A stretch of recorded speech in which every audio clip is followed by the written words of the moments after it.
forward, and that is what I think CII now over the time has also tried to convey through various programs that CII has.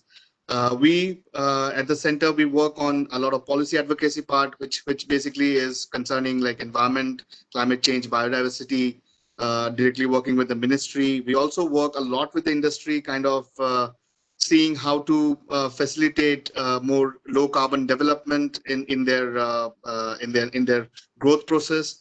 So we have worked extensively with the cement industry. We have worked very well with the cement, with the steel industry as well, and there are many other industries which we have worked. I won't say the complete sector, but like unlike cement and steel, many other sectors are a little disjoint. So we have not extensively worked with the sector as a whole, but cement and steel has been pioneer, and we have worked extensively with them, always looking more with the collaboration in terms of more innovation in the sector. Innovation initially with cost, but later on with more and more reducing emissions and conserving water and also natural resources. So this has been a learning journey for CI all the time, but I think I'm very happy that this time we could actually partner with Climate Collective for this session. And I'm very happy because for two reasons. One, it's a platform that we are providing for our industry. I won't say you guys, you all are innovators and you are coming up with solution, but I think it's very important for our industry to also kind of notice the kind of innovations that is coming up in the market, particularly in the field of climate change, circular economy, water, etc. And I think that's what is a very good change. I think industry are trying to look for innovative solutions. This pandemic have made them think even further now. So I think it's a good time, and hopefully in couple of more years we'll see a more progress. In fact, we basically would see more and more startups coming up, which basically matches what the industry demands. And I think that would be the way to progress further. Thank you once again, Pratap, for having me here, and back to you. Thank you. Great. Thank you, Arnab. And thank you, CIA, for this exposure with corporate India, too, through CIA. Before we start, just very quickly, Sandeep and Ravinder, do you want to add any couple of minutes remarks, optional, if you wish, before we start?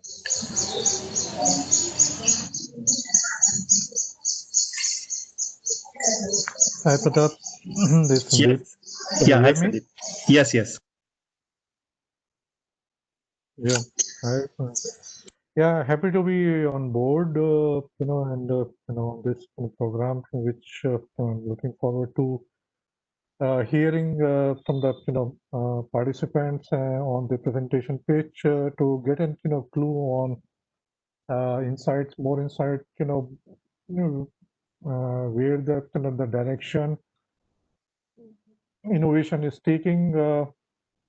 UNIDO has been working in the space for on supporting clean technology startups, and it ran an accelerator program in India from 2014 till 2017 for 4 years, and that was part of UNIDO's global program, which was running in 7 to 9 countries, called Clean Technology Innovation Program, Global Clean Technology Innovation Program. And from India, the startups that came into the program were much vibrant and ahead from the other countries where UNIDO ran this program. And the program could attract the attention of about 700 odd entrepreneurs, startups, of which 84 were selected to for the accelerator program in these 4 years. And the winners were recognized. UNIDO used to organize a a forum, global forum in those days under that particular program in the Silicon Valley, and oftentimes the startups from India particularly working on these climate technology ended up becoming a global winner. So that was more of a recognition, but at the same time going through various round of the selection process, the juries, as well as the international jury, it gave the confidence that that the startup needs deserves a special and serious attention, and then you need to start another program. Incidentally, with engaging CII's another center of excellence based in Hyderabad, Godrej, the Green Business Center. So since 2017, 18, we ran the innovation challenge and we are continuing to work. But these are more very restricted areas as compared to the earlier program that was looking at 4 technology areas in the Global Clean Tech Innovation Program that covered energy efficiency, renewable energy, water efficiency, and waste beneficiation. And very, very interesting innovations came out of that program.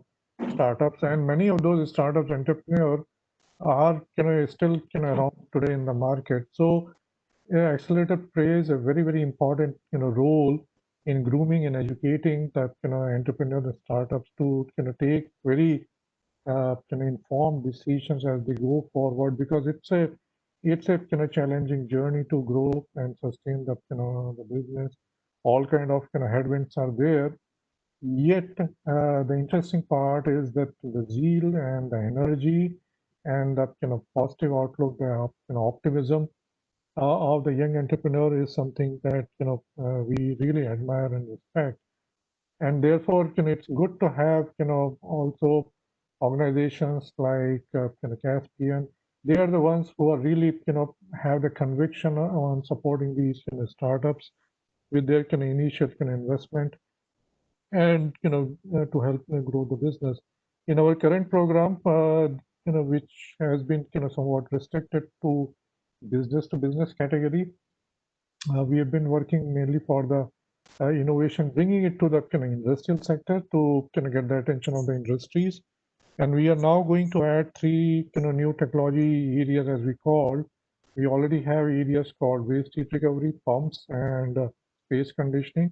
We have got a mix of startups as well as some of these, the companies, established companies. Some of them are profit-making companies. They are also coming into the program because as they are developing innovative solution that would benefit the industry, the program is encouraging them.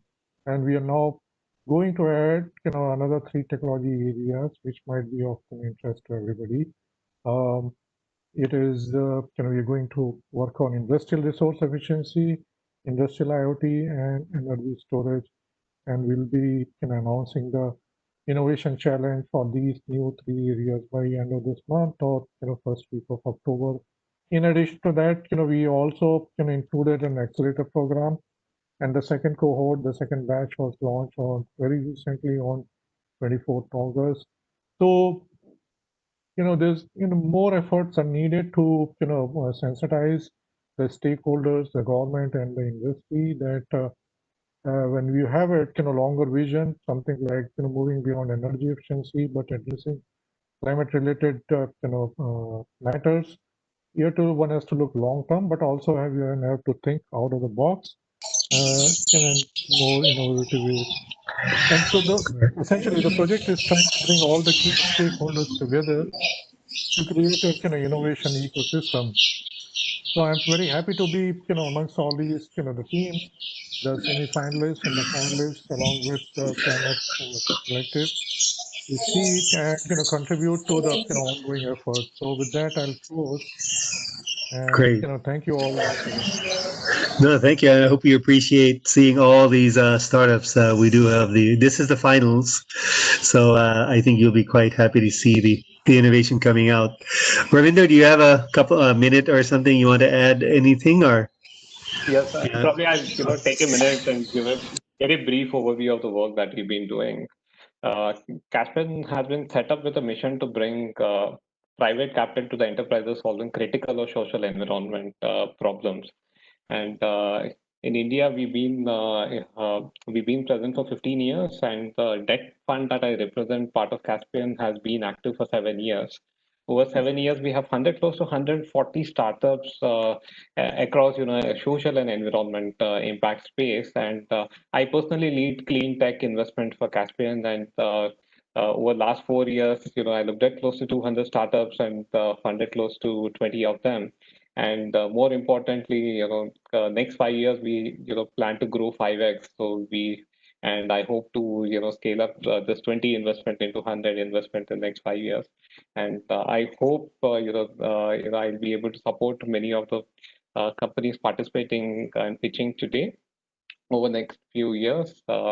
And together, I guess UNIDO, Climate Collective, CII, and Caspian, all of us together, I think we can add a lot of value to the startup ecosystem in clean energy space. All the best, everybody pitching in today. Thank you, Verinder. Thank you again for coming to the jury. Great, thank you both. Nalin, I'm going to hand over to you or Sachin to just start the pitching now. Again, a reminder just everyone to on video, during the video, to turn off video and audio. And then once your startup comes up, then you can turn on video audio for the jury. By the way, Pratap, your birds are too loud. That's a problem. That's a problem shifting to Goa, where I am now, 3 weeks back. Sorry for the birds. Okay, thank you. No, and Sachin, is it okay for you to take over now? Because Yeah. we will be streaming. Yeah, And we will be. So Sandeep and Ravindra, you can be on video. But everyone else, while I play the video, mute yourself to the audio comes properly. We had some challenges with the audio, but we'll try our best. And whoever's turn this is, I will call up the name at first, and then they can turn on the audio video while the Q&A is going to happen. Okay. So now let's just start. I'll start with I have first name called. Do you have already have the name Ravindra and Sandeep? Yeah, I don't. The team, you don't. Let me just put it on the chat so you have the names.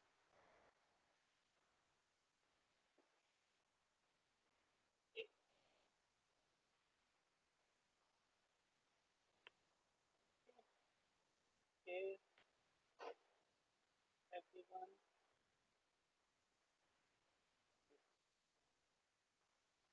So I put it on the chat. That will be the sequence. So first up is Clean NV Private Limited. So you can just copy paste that, and whenever you're ready, Sandeep and Ravindra, just let me know. I'll just play. Yeah, Sachin just also announced the startup coming up after as well, so they can be ready. Okay. Yeah, cool. Once you're ready, just give us me a go and I'll play the video. Ravindra and Sandeep.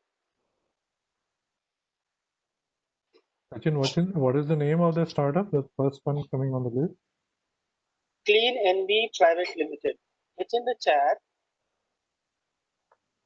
In copy paste. Sachin, overall 15 startups, right? 15 startups. Yeah. Yes, I have all the names. You have all the names. Sandeep, you have all the names? I'm just checking. Yeah. Yes. Clean Private Limited. Okay. All right. Okay. Okay, here we go. Clean NV, are you on the stage? Just say hi. Hi Sachin, I'm there. Okay, great. Mute yourself, I'll play on video. Okay, let's go. Start.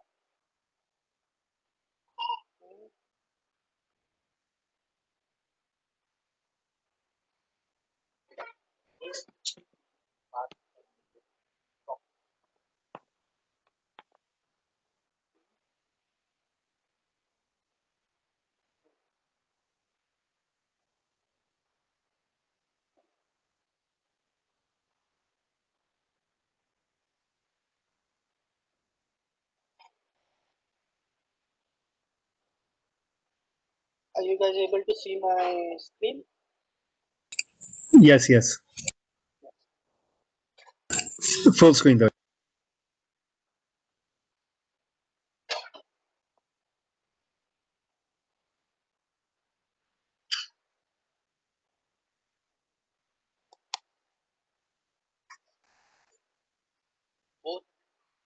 parts per million is the approximate concentration of carbon dioxide present in the atmosphere today. What does it mean? It means that every 450 molecules of carbon dioxide, there's a million molecules of hydrogen, oxygen, nitrogen, and other gases present in the atmosphere. Imagine a box contained of 10,000 white balls, and we have to find 4 black balls out of it. That is the challenge we are facing to capture the carbon dioxide directly out of the air. Thanks to Glenn, that we have come up with the solution to capture the carbon dioxide directly out of the air. Not only the carbon dioxide, but also the particulate matters from the atmosphere. We are going to install these devices to the property developers, societies, tech park industries, and charge them $1,300 USD per year for air purifications. And the amount of carbon dioxide which we have absorbed, we are going to sell those carbon dioxide to the food and beverage industries at $132 USD per metric ton. Our global market is 3.8 billion USD. Indian market is 382 million USD. Bangalore market is 26.8 million USD. But we are focusing on 30% of a beachhead market, that is 8.04 million USD. This is only a food and beverage industry market. Food and beverage industry can install these devices in their premises and they can avail a carbon dioxide free of cost after these 7.5 years. They can also claim that they are not emitting any carbon dioxide back to the atmosphere. Also, they can claim that they are removing the particulate matters from their premises. We have designed, developed, and tested our product. This device will have the capacity to remove the PM particle and absorb the carbon dioxide. With an AQI of 500 and 415 parts per million of carbon dioxide, one device has the capacity to remove 51 metric ton of carbon dioxide and 3+ kgs of PM, 2.5 and 10 kg respectively. We have already applied for a patent. We have interviewed food and beverage industries, chemical laboratories, and we found that carbon dioxide consumption rate is high. The demands are high within high purity format, but they want in a quick delivery services. Our production cost is 118.67 USD per metric ton, but our selling price is 131.86 USD per metric ton. With a 30% of a beachhead market, we can able to generate a profit of 105 million USD by the 5th year. And our key drivers are volume of the product, price of the product, consumption rate, and the market in Karnataka. Climate impact. We are not polluting our atmosphere, direct or indirect sources, though we are capturing the carbon dioxide from the atmosphere with 51 metric ton of carbon dioxide annually from one device. With a 30% of the market share, we can able to capture almost 40 kiloton of carbon dioxide annually from annually. One device has the capacity to remove 10 cars emission annually. We are a group of professionals working together to deal with the climate crisis, and they are expert in their own domains. We want to bring down the PM level below 50 marks in the selected areas. We want to reach our company revenue of 150 million USD by the end of the 2024. We want to also create a global identity. Thank you.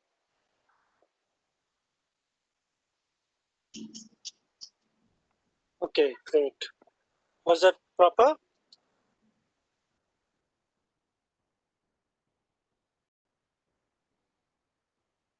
Yeah, that's great. Okay.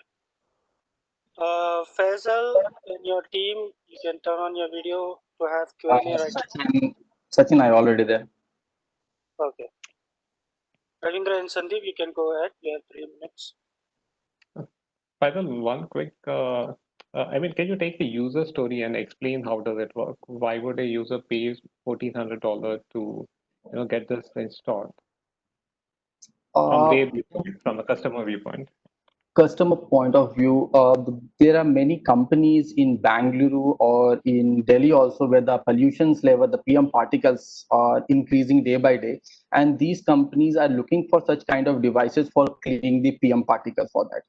In the second hand, if companies won't able to try to take the PM particles, won't charge for a 1300 USD, the food and beverages industry can adopt these devices for the carbon dioxide.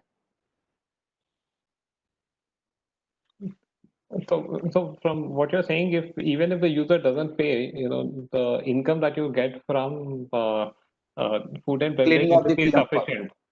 Yes, that is sufficient for me from the carbon dioxide itself. Okay. Can you again talk about the unit economics? So, what customer profile? You did mention a lot of commercial, buildings or residential buildings. Take Yes, an example.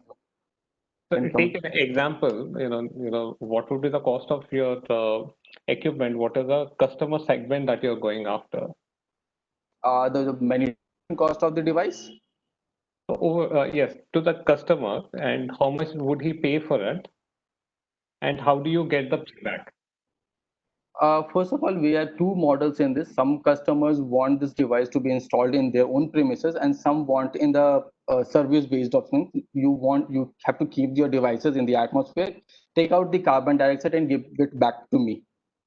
And some of the customers want whole device to be installed in their premises for the absorption. Such as some example, for example, there is one customer from Kolkata from food and beverages industry. They want the whole device to be installed in their own campuses, and they'll take out the carbon dioxide and reuse in the food and beverages industries.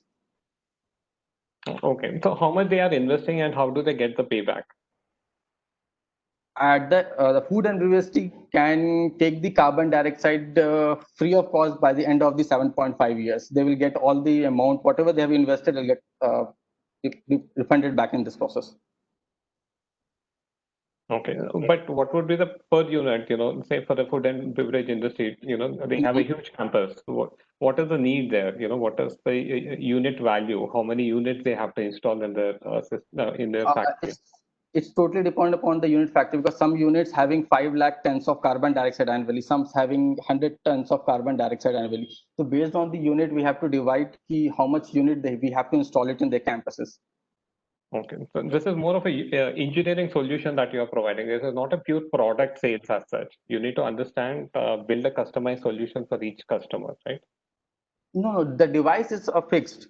Based on the requirement, we have to fix the units. Okay, this is modular based on, if somebody needs 10 units, you have to set up 10 units there. Correct, absolutely correct. Okay. And where do you found the most of the success? Which customer segment where you've been able to crack into do more number of pilots? Initially, Is we it have more on the residential side or it is more on the factories, to make that more, right now we are more focusing towards the factory sites. Factory side?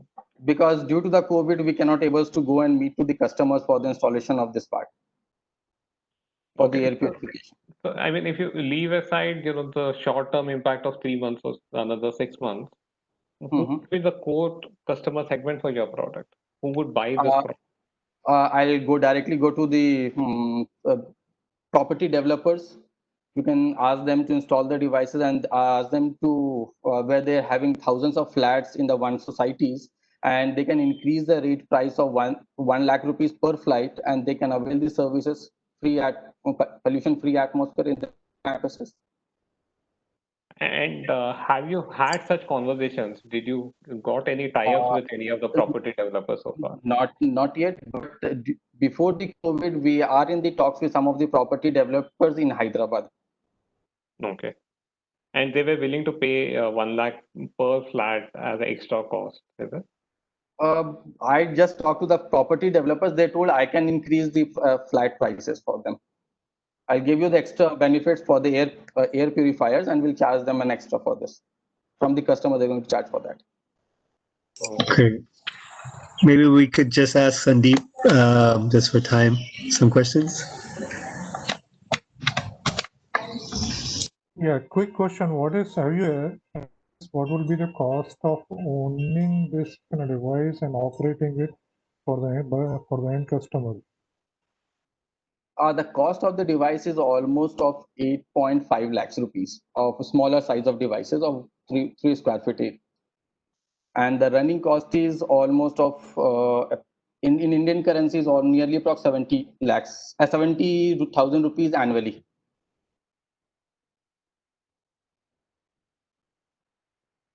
Okay, I mean, so it's good that you have a device for addressing the carbon dioxide issue. How would people see any tangible result coming out of reduction or absorption in carbon dioxide, because carbon dioxide generation is not happening where this device is installed, and the issue that we face in the cities that you mentioned, and that is all across India, more prominent in because of weather condition and other conditions in Delhi or other cities, is PM10 and PM2.5. That is causing a respiratory problem, while your device is addressing the CO2 problem, which is not at the place, the source of generation of CO2 is not there. So how would you link these two things, because people are looking for solutions for addressing PM2.5 and PM10, or even if PM10 is done, that would be good enough. So how would you link the two, and where people can appreciate the benefit and they don't mind spending that much money? We can split this model in the two phases. First model is going to only purify the atmospheric pollution level, and the second model, which is going to capture the carbon dioxide directly from the atmosphere. We can split these two models in the different phases. If I may just ask, I think we've gone past our time. I think we should wrap there. Thank you. Great. Thank you, Faisal. Thank you. Yeah, I think that was 6 minutes of Q&A. We'll just try to tighten a little bit as much as possible. Thanks. By the way, I know it's not easy. 3 minutes of Q&A at all, but okay. Next, you want to announce, Sachin? Yeah, next is Travi. And let the jury just kind of take time to put their thoughts down and signal to us they're ready. Yeah, Ravindra and Sandeep, just once you're ready, I'll just let us know. I'm ready. Okay, Sandeep.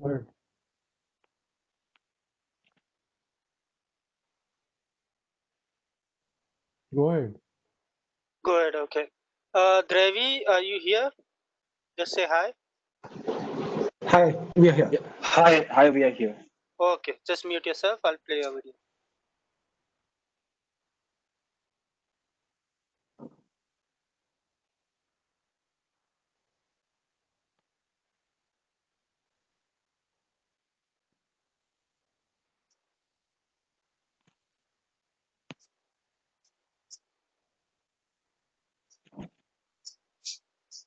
Hello everyone, I am Rohan from Drive.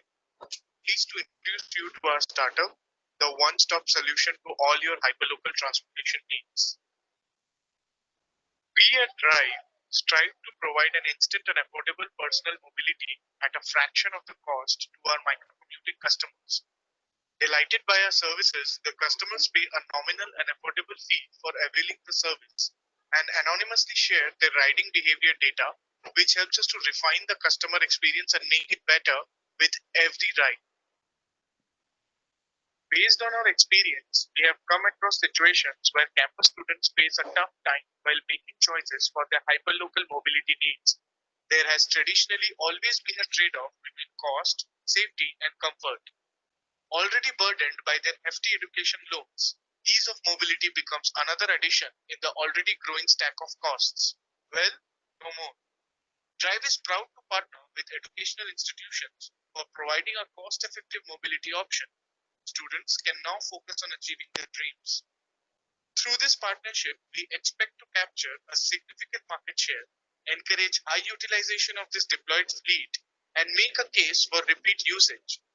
This creates a flywheel effect, thus enabling us to understand the customer needs better and thus delivering a quality experience. The value we are proposing to the customer is quite simple: a significant uptake in affordability with a reduction of the running and opportunity costs. Already existing services in the market either cost a lot more or come with the burden of high wait times. We at Drive strive to deliver the best of both the worlds by making the rides instant and affordable. Keeping this in mind, we have designed our service with an approach to be very customer friendly. Accessing our service is as simple as book, collect, and ride. What differentiates us from the rest is that we have one of the lowest cost structure and eco-friendly first approach and bundle our services with smart IoT features to improve the customer experience significantly. The next step was to validate our offering and taking it back to the most important partner of our value chain, our customers. We organized road shows, awareness camps, and focus group discussions with our beachhead market to understand the requirements and expectations. This led to wider customer discovery, trials, and collection of leads. This finally helped improving our services by fine-tuning our assumptions and key learnings. With an overall vision of deploying our fleet in campuses and a planned public access trial later, we can conservatively assume to be capturing a market share of 20% from a total addressable market of 300,000 potentially untapped customers. Our customer base of 60,000 is estimated to have a total lifetime of 3 years due to their presence in a campus setting. Having a high captive audience enables us to ensure high repeat transactions and hence earn higher revenues. Our vision and guiding principle has always been to solve the micromobility issue with an eco-friendly first approach. What separates us from the rest is the fact that our fleet will have 100% electric vehicles right from the start. A simple comparison in a sample 50-kilometer distance travel easily demonstrates how impactful our approach is. For every 50 kilometers traveled per bike, the reduction in the carbon footprint from a planned deployment of 1,600 scooters throughout the year is enormous. Our team's dream has been always to build an IoT-powered AI system that rewards responsible driving. Along with that, building an instant and affordable mode of commute for students across 200 institutions in 3 years. And finally, to build an end-to-end capability for shared last mile mobility. Thank you.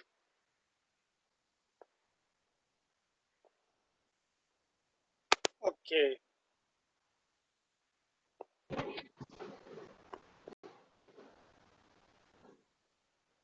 Okay, Anirban, you can start your Q&A. It's 3 o'clock right now. There's a disturbance. Sachin, I have Ankur and Rohan with me. So it's me, Ankur, and Rohan. Hi, Sachin. Okay. Anirban, you have a lot of disturbance. You can, whenever you speak, you disturb. Hi, Ravindra and Sandeep. You can go ahead with Q&A. Thanks, team. This is interesting, but quickly wanted to understand how is your venture different from a Yulu bike, from operationally. I know you're focused only on education institutions. Well, probably we can come to it a bit later, but in terms of overall your operations and business model, how is it different from Yulu bike? Yeah, hi Ravinder, Rohan this side. I'll explain it in brief. So if we look at the competition, as you mentioned, like Yulu service, we can see that primarily they have a mix of bicycles as well as a very rudimentary battery operated scooter, which is focused on micro commute, majorly between 2 to 3 kilometers, which is the last mile commute. But what we are trying to deploy is professional scooters, equivalent to petrol scooters like Activa, but they are electric scooters which are manufactured with by prominent OEMs like Hero Electric, Okinawa, Battery, Pure. These are some of the major players in the market with whom we are trying to build out a partnership and deploy these professional scooters, which have the potential to replace IC scooters completely because they are designed well they have the facilities of that equivalent to that of an ICE scooter, and they provide a very comfortable riding experience as well, unlike that of the competition. Okay. And so therefore, your cost will also increase. How do you manage your cost? How will your unit economics work out? Sure. So currently what we are trying to do is that in order to, because this is a very new market in terms of the customer knowing what an electric vehicle is, we are raising the awareness by basically talking to the customers, understanding the requirements, and building partnership with OEMs and our partners of education institutions as well. So initially what we are trying to do is that we have raised some venture capital with Our types of testing facilities with it. I'm sorry. Yeah, so we are trying to spend the capital that we have raised to purchase the vehicles from the OEMs primarily and deploying it back to these campuses in terms of rentals. And in this manner, what we are trying to do is that as we scale up, we'll shift into a revenue sharing model with these OEMs where we partner with our preferred partner in terms of Hero Electric or maybe Okinawa Scooters, where we take the scooters from them and deploy on a fixed revenue model or revenue sharing model as we grow up and scale up. But initially, in order to build the market, we are spending certain kind of capital to basically increase the awareness and grow the potential. So what you're saying is it becomes asset light. Sorry. It will become asset light because over a long run, it makes sense to an OEM. In terms of adoption, the more we grow, it is better for their market and for their scale ups. So it becomes a more of a symbiotic relationship over. Yeah. See, if we are looking at an age group of 18 and 21 who have spent 3 or 4 years of their student life riding an electronic bike, it becomes easier for them to capture them as a customer or a long-term customer. So it becomes a very symbiotic relationship over a period of time to partner with us. Okay, a minute left. Yeah. Sandeep, you want to ask a question? Yeah, quickly, in terms of the charging infrastructure and servicing, can you just quickly mention what your thoughts are, the planning? How will you take care of those things? Sure, sir. So along with the deployment, so we are planning to start out with a beachhead market, which are the education institutions. So along with installation of this scooter fleet, we'll be also installing the charging infrastructure, which will be for public access, that other people using other types of electric vehicles will also be able to utilize this infrastructure to basically run the electric scooters. And in terms of after sales service, or if there are any downtimes, we are partnering with the OEMs in terms of long-term extended warranty, like 3 to 4 years, where in case there is any downtime or service issues with our fleet deployed, we can go back to their service centers, which are already operational in across major cities in India, and get the scooter service. I hope that answers your question. So for the minor issues, we have our own personnel, but in certain cases that might not be, we might not be able to fix it in real time. So in that case, we have partnerships edged with all the OEMs.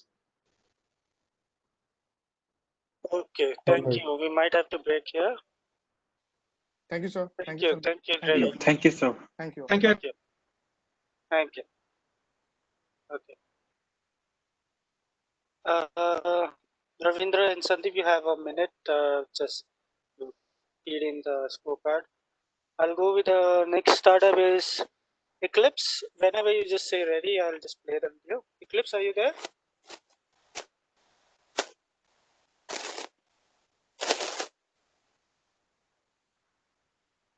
Eclipse?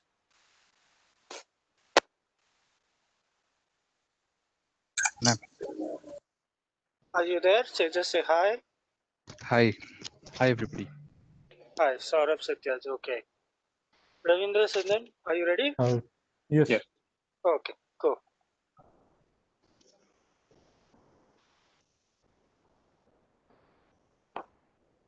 Okay, let me screen share.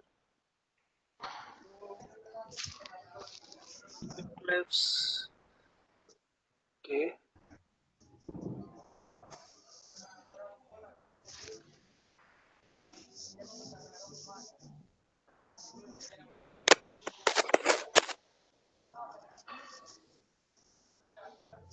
Okay, Saurabh, mute yourself. Yeah, okay.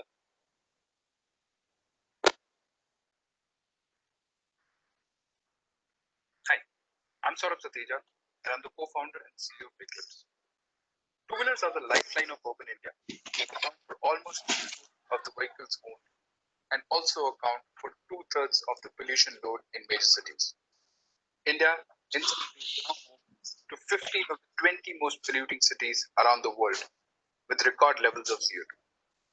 Two-wheelers also account for most accidents in the country, with overspeeding and not wearing helmets being the foremost reason for fatalities. With a clear vision to create a cleaner, smarter alternative, which not only solves personal mobility needs, also ensures here is what we are doing at Eclipse. Eclipse is an AI-powered e-bike for consumers who are looking for a cleaner and intelligent alternative to a traditional ICE engine bike. The bike is equipped with cutting-edge safety features in a young and contemporary design for 1.25 lakhs. Zooming in on the market, we have narrowed down as premium commuter segment as the segment where we'll be positioning our bike. We intend to capture a segment share of 0.6% by 2023, with initial focus markets being Bangalore, Chennai, Kochi, Goa, and Pune. While there are quite a few features, detailing highlighted ones being helmet recognition, lane assist, and obstacle assist being the safety features. We have also quite design features, but our overall intent would be to reduce the total cost of ownership by 20%. This is a quick sneak peek of what the product looks like. As far as the consumer is concerned, we did quite a few consumer interviews across 4 consumer archetypes, which we believe makes sense for the bike. Key highlights of the consumer archetypes which we have finalized is a family man who's an adventurer, hard worker, as well as somebody who stays in a metropolitan and works in the city. When it comes to the business model, we have two propositions. One is a cash down proposition, the other one is a leasing model. And we have tied up with the company to provide us with leasing functionality. When it comes to climate impact, we've done a quick calculation to understand that we will save close to 1,000 tons of CO2 per year if they sell all the bikes. As far as the team is concerned, we are a team of 8 with expertise in the automotive space as well as finance and marketing and branding. Like we said, we have a clear vision of creating a cleaner, smarter alternative which will not only solve for personal mobility but also ensures the safety of the rider. Thank you very much and look forward to your feedback. Thank you. Okay. Whoever is not on mute, who is not speaking, they can mute this on video. It takes a. It's Ankur Patel and Divya Agarwal. It's clear. Can you please put on mute? Yes. Divya? Okay. Sorry, was it proper? Ravindra and Sandeep, the video? Towards the end, we lost the voice. There was much disturbance. Should I play a minute second? Just play the last minute. Yes, go ahead. Okay.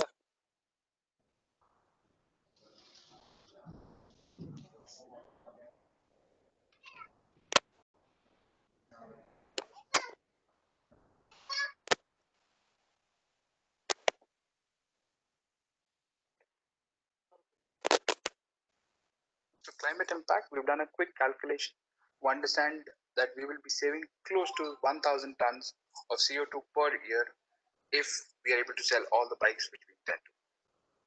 As far as the team is concerned, we are a team of 8 with deep expertise in the automotive space as well as finance and marketing and branding. Like I said, we have a clear vision of creating a cleaner, smarter alternative which will not only solve for personal mobility but also ensures the safety of the rider. Thank you very much and look forward to your feedback. Thank you.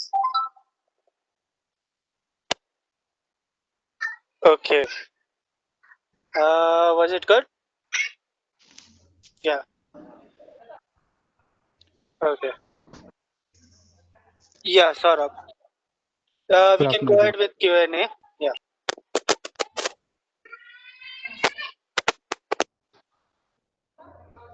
Right, sort of my main question, not just for you, but this is a question I have for myself as well. Is as a startup in electric vehicle space, being a OEM, uh, Yeah. while good part is there might be limited entry barriers, and it is relatively easier than a ICE vehicle because number of moving parts are limited. So producing the vehicle is easier, but that's also a problem. There are limited entry barriers, and there is a significant distribution and service network already built up by conventional ICE players like Hero or everybody else. How could you compete in this industry? What is a value proposition for a new startup? How will you be able to compete with the established ones? So as far as we are concerned, we see the USP being primarily as a branding challenge. See it as a branding challenge. Now to solve for that branding challenge, some which already have established themselves in the market, have been there for the past 100 odd years. We need to have a very strong which where you see. Uh, Sorry, there is a lot of disturbance. Am I audible? Yeah, am I audible? Yeah. Yeah, So what I now was it is saying, better. yeah. So what I was saying was, we see it as a branding challenge, and if we have to solve, or if we have to compete with bigger brands who have already been there in the market for the decades and century, I mean, we need to have a very strong brand, and for that, we are in the process of resurrecting an old brand with which the user can resonate with. We have seen quite a few of the Indian companies doing that. Most recently, YesD is another one. So we are in advanced talks with a brand uh, which has prominence and which also has some bit of affinity with the user set which we have highlighted to build that.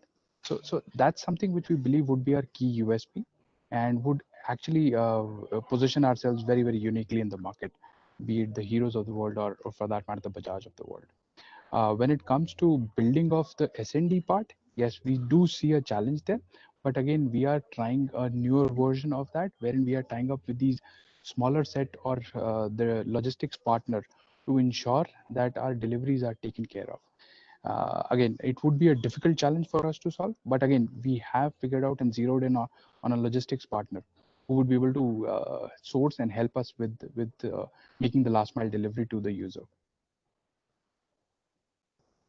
But sort of, would I say you are a niche focus on young professionals? I saw your user categorization as 30-35. So therefore, you don't even have to go to the rural mass market in India at all. So relatively, if you stick to 5 or 10 top cities, it's a relatively easier challenge than a much difficult challenge will be the rural heartland of India, right? So intent is to first be available and showcase the bike in the top cities, and then there would be a percolation effect. So people who are beyond tier 2, tier 3 towns is what we can focus on. But I think that's a sequential challenge. So once we have solved for these four top 10 cities, I think we would be geared for success in the towns beyond that. And I think by that time we would have had considerable scale to ensure that the bigger players who can solve for the S&D also tie up with us. So that's how I see the challenge panning out. Understood. My last question is, how are you different from Method, in terms of your product features and technical aspects? Sorry, I Ether didn't catch bikes. Ether. So again, on the form factor piece, they are available in scooters. We have specifically focused on bikes. So that's one part.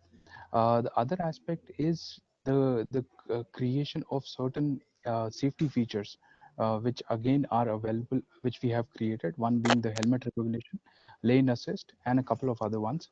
Then, when it comes to the form factor itself, there are quite a few of the design patents which we have filed for, specifically on how the battery would be placed, because it's a swappable battery concept. So how it would be placed and how it can be removed and charged very fast. So these are a couple of the how would I say, differentiations between Ather being there. Understood. Thanks.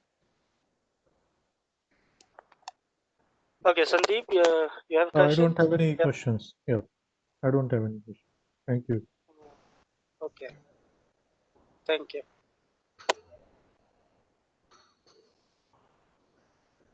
Thank you, Saurabh. Thank you very much. Take care, everybody. Bye-bye. Bye-bye. Take your time. Next startup is Evo Ronto Private Limited. Evo, can you come on and say hi? Good afternoon, everyone. Hi. Okay. Just mute yourself. I'll play your video. Ravindra, Sandeep, are you ready? I should play. Ravindra? Yes. Okay.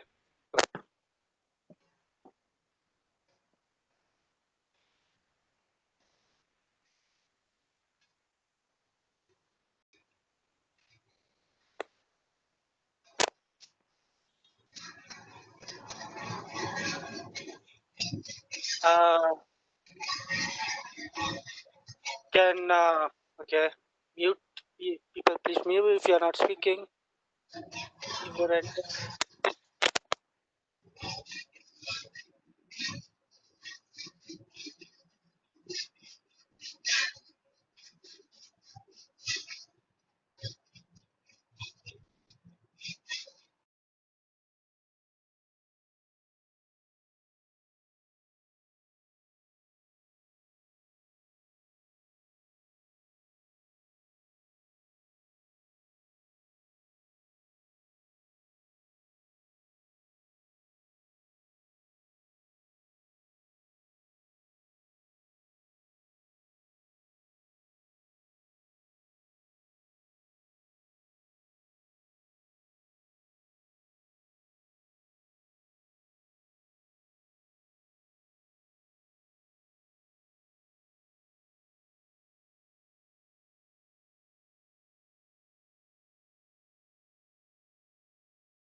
The pollution is caused by two-wheelers in India. So air pollution is a big problem. So how we can solve this problem? It is certain that people ask to travel from one place to another place, but what if we can provide such an alternative where people can travel and save the environment too? So that is our deal. We are providing electricity to Delhi commuters at very affordable prices. Now the next thing is to find the right market. What we found is Bangalore is the biggest shared mobility market in India, and there's 72 million rides are happening across the Bangalore every year. So this is the right market we decided, and that's why we chose Bangalore as our beachhead market. Now, after finding the market, what is the product and the value we are creating for our customer? What we found is most of the people are not using electrical vehicles due to the reliability issues. Reliability issues in terms of the range it offers per charge and the time it takes to charge the battery. So what we are trying to do is to solve this problem, we are trying to create the battery swapping station network across the city where people can drop by and change the discharged battery with fully charged battery. And while traveling with the electrical vehicle, they can also save up to 60% of the cost what they are paying to the other mode of transport. This is the value we are trying to create for our customers. Now, the next thing is to make the right product for the customers. And the product should be very easy and convenient to use by our customers. So what we have decided, we have developed a mobile application that is very easy to use, and people can come by and select the plan according to their need at very cost efficient manner. And while doing so, they can also pick and drop the scooter according to the convenience and available points throughout the city. So that is our product. Before designing the product, we have interviewed almost 28 potential customers, and we asked certain questions to them. What is the thing which is stopping them to switching from petrol to EV vehicles, as EV is already existing in the market? What we found is people are eager to use electrical vehicles, but there is lack of availability of such options in the city. Of certain things like the range it offers and the time it takes to charge the battery. So once we remove these barriers, it is certain that most of the people are ready to switch to the electrical vehicles. And this is the major discovery we found throughout that interviews. After that, we have done our financials and we found that if we capture 10% of the beachhead market by the year of 2023, we can able to generate 223 million of profits in INR per year. And by doing so, we will also creating the huge impact. Like we can remove 4,960 tons of carbon emission per year from the environment by 10%, by capturing 10% of the beachhead market. And that is our dream. And we also want to reach to 1 million rides per month till the year 2023. And for making our dream into reality, we have 13 plus years of experience in our team, mostly in the field of HR, business development and marketing. And we are also ready to welcome more members to our team. Thank you very much. Okay, great. Saurabh, you're there. Sandeep and Ravindra, you can start. Q&A.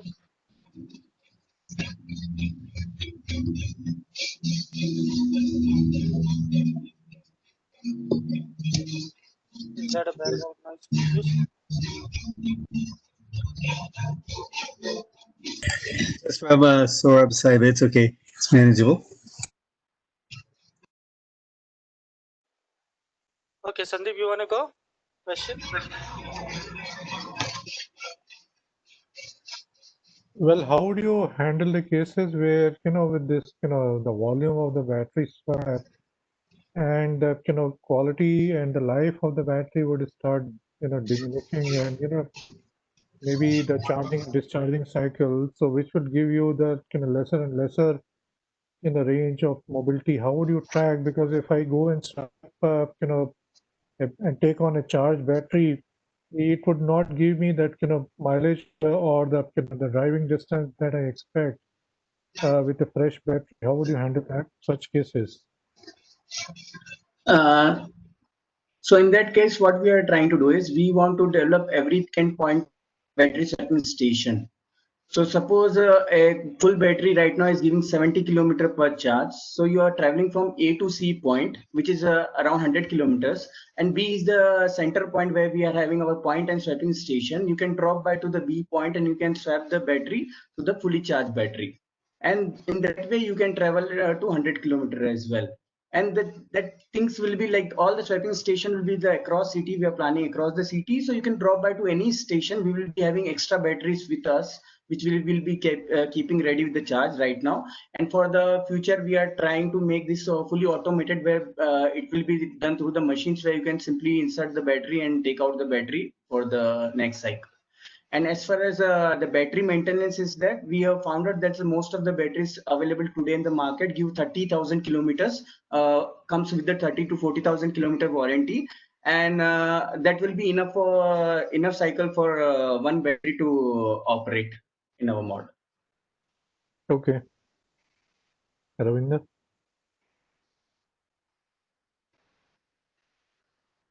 You're on mute, Ravindra.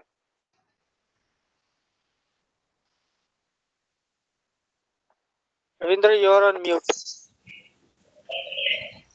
Sorry about that. Sorry, Saurav, I was saying that I lost initial 30-40 seconds of your pitch, so I couldn't understand completely on what's the core business of your company. Is it a battery swapping solution or leasing the vehicle? What is? No. So actually, we are renting the vehicles to daily commuters on a particular amount, which can be varied from kilometer basis to monthly, weekly, and daily basis. They can choose the plan according to their needs. And as far as battery swapping station, we are developing all our points as a battery swapping station too. So what our commuters can do, most of the problem people are facing is the range. Like in a metro city, they need to travel like per day 70, 80 or 100, more than 100 kilometer also.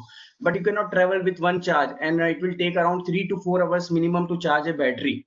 So we are having extra batteries with us. We are keeping that charged at our swapping our station pick and drop point, so they can come to nearest point anytime, drop by for 2 minutes, and they can we can change the battery to the fully loaded battery with the discharge battery, and they're ready to go for another mine. So it gives them more reliability for traveling, because most of the people are thinking how long I can go with the battery. So that is a barrier we found, that most of the people are not trying electrical vehicle to ride. So, and even government is we are our plan is aligned with the government, as they are also planning most of the structures across the city. So it will be very convenient for customers, and we are planning automated battery swapping stations for the future as well. Okay, understood. And how is your how is your company different from, say, Yulu bike or Zip bike, right? Yes, as far as Yulu bike, that is like for a very niche micro mobility, like 2-3 kilometers. And what we are doing is a long ride option, like what people Yulu, and it is Yulu bikes are like low speed scooters. What we found is long distance traveling cannot be done through a scooter which is riding under 25 km/h. Suppose let's say you want to go for a 15 kilometer, 20 kilometer ride. You cannot go on a highway with a scooter which will be giving 20 kilometer an average speed. It will be like deadly, even if I'm not wrong, deadly on the highways, because you cannot overtake any vehicles, or you cannot go onto sideline with any vehicles. So that we are having all the high speed scooters in our fleet, and we are trying to maintain that for future as well. So that is one benefit. And ULO is not having a battery structure where people cannot swap. So they need to see the vehicle, which how many kilometers it will go. They need to find out from the application whether it go for 10 km, 5 km. So that is another constraint. And so most of the people are using ULO for like 2-3 kilometer rides, and they are flooded with the market, and the average cost per ride is very low. What we found is the average ticket for our rides are 70 rupees and above. And what the Yulu is having around 13,000 scooters laying in Bangalore itself, and their average ride, what their revenue they are generating is less than per ticket. They are 15 to 20 rupees per ticket, and that is not healthy for any business.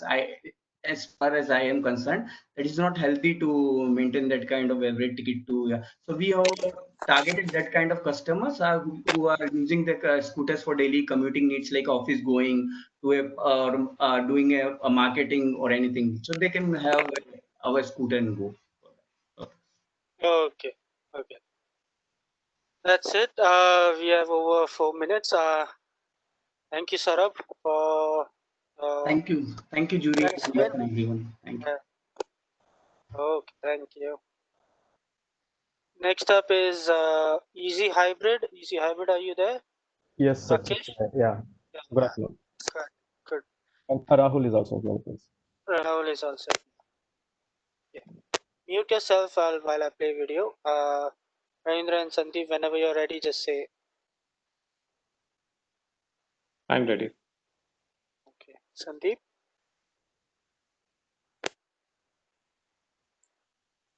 Oh, you're on mute, Sandeep. Are you ready? Yes, go ahead. Yeah, okay. Thank you.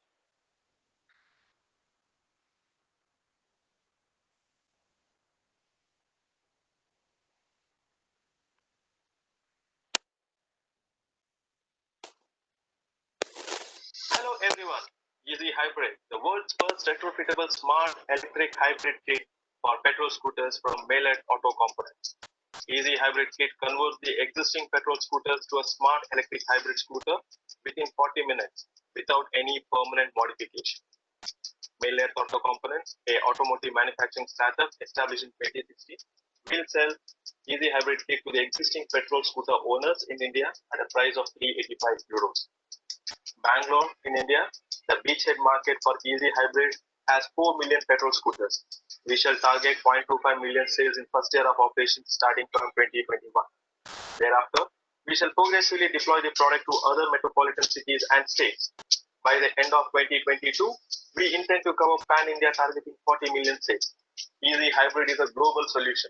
Our estimate is to achieve 80 million global sales by 2025. Easy Hybrid kit brings in a unique value proposition to the consumer who is aspiring to adapt electric mobility solutions.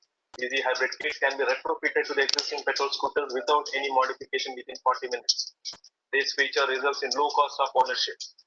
Since the kit enables the hybridization of petrol scooter, thereby addressing the range anxiety concerns of electric mobility. Kinetic energy recovery technology will charge the battery while the scooter is operated in petrol mode. This technology, along with removable battery, will enhance the charging convenience and will ease the charging infrastructure dependence. As we all know, old vehicles pollute more. Thus, easy hybrid adoption will bring in immediate positive climate impact. Easy hybrid is a patented product and is production ready, and it has following components: innovative hollow shaft wheel mountable hub motor, a hybrid controller with kinetic energy recovery technology, combined electric and petrol throttle body, lithium battery pack with portable domestic charger, and an IoT device with phone application. Adaptation of easy hybrid components to the petrol scooters will convert the scooter to an electric hybrid and smart scooter, wherein the user can ride the scooter in both electric and petrol mode selectively. With easy hybrid kit, the scooter can cover up to 40 kilometers in single charge. Post battery discharge, user can switch the operation to petrol mode and continue the journey without range anxiety. Combined electric and petrol throttle will add convenience of driving two powertrains without any change in riding behavior. Removable battery for quick charging using domestic portable charger, and the kinetic energy recovery technology will further add convenience to the adapter. During our interaction with customers, the following concerns of electric mobility were highlighted to us, like high cost of ownership, range anxiety, increasing fuel price, and depleting environment. Consumers today needed a mobility solution which could address the concerns and offer a solution which is affordable, simple, efficient, and reliable. Easy hybrid has been envisaged to meet all the product need of the consumer, which will accelerate the electric mobility adoption. The beachhead market sale of 0.2 million products would bring in a profit of 10 million euros. The key drivers we have realized are the price of the kit, cost, and the market share. The fourth year of operation will bring in a profit of 1,980 million euros with the sale of 40 million products. Every kilometer running of petrol scooter emits 35 grams of CO2. Each petrol scooter consuming an average of 1 liter of petrol per day for a year will emit around 500 kg of CO2 emissions. The beachhead market adoption of a easy hybrid will help us prevent 0.1 million tons of CO2 emissions. 80 million adoption of easy hybrid kit globally in next 5 years can prevent 34 million tons of CO2 emissions. Myself, Rakesh, along with Rahul and Praveen, from the core team of Maillard Auto Components. Me and Rahul graduated in 2004 and have been associated with automotive industry for more than a decade. I bring in expertise in design and development.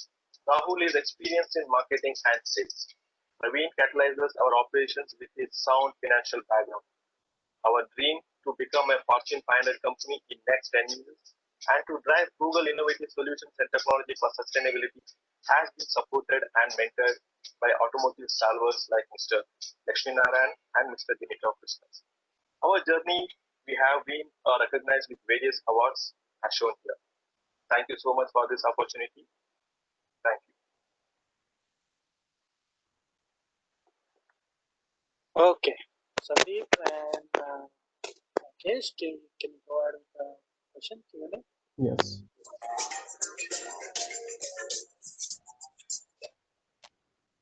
Sorry for that. Please go ahead. So I think in terms of regulation, converting it from a pure IC engine to, hybrid, does it require any state government or road transportation approvals? Yeah, it requires, as per, we are actually powering a existing scooter with a powertrain which can propel it independently, which means it's an addition of a powertrain. And as per regulation approval, there is a AS 123 Part 1, which is applicable to that. And basically, we will also go through the same approval process where it gets accredited and homologated for road application. And what we have achieved in this is when we had this idea in conceptualization, when we approach ARI to understand whether do we have a regulations, we didn't find that. And when we pitched to them, when we took our product and the impact to that, and they have today amended the specifications, we have a L2 category which has been created very specifically for us, and we would be the pilot company who will be working on this hybrid kit, which is AS 123 Part 1. Okay, so sorry. So therefore, what you're saying is there is a ARAI certification that is required, and thereafter, RTA approval for every vehicle whenever it is converted is kind of required. When we have this product with the AR approval, there is no RTO re-registration. So it is something like the adaptation of a gas kit, a conversion kit in your car, where there is only an entry in the RC book, and it further goes through a regularization. Okay, understood. And from a customer point of view, how will the payback period work? How much does he have to invest in this, and when will he get the payback of the amount invested?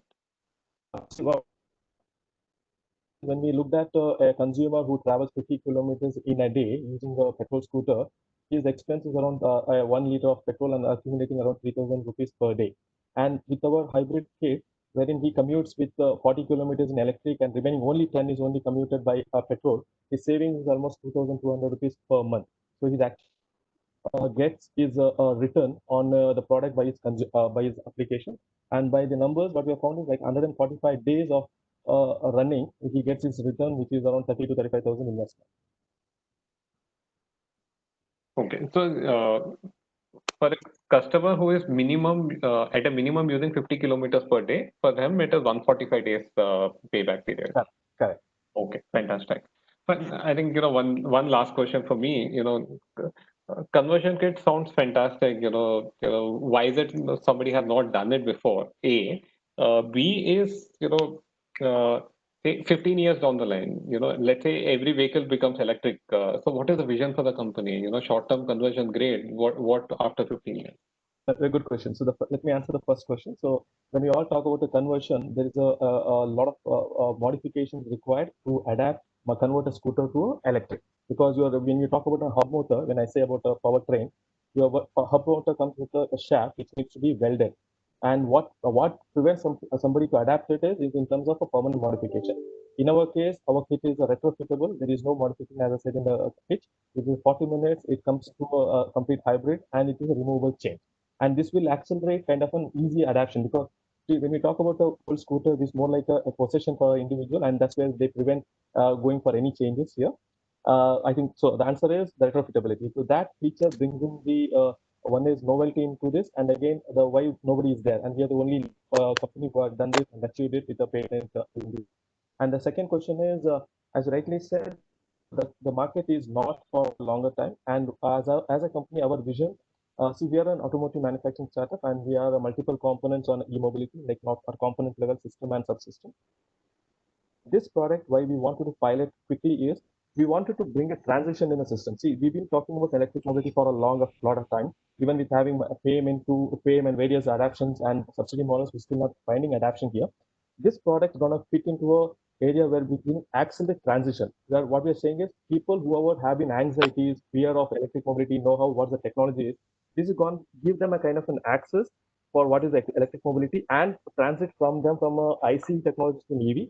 And the future vision is we are actually mastered our experience. Our experience in the electric powertrain has given us an experience in the powertrain.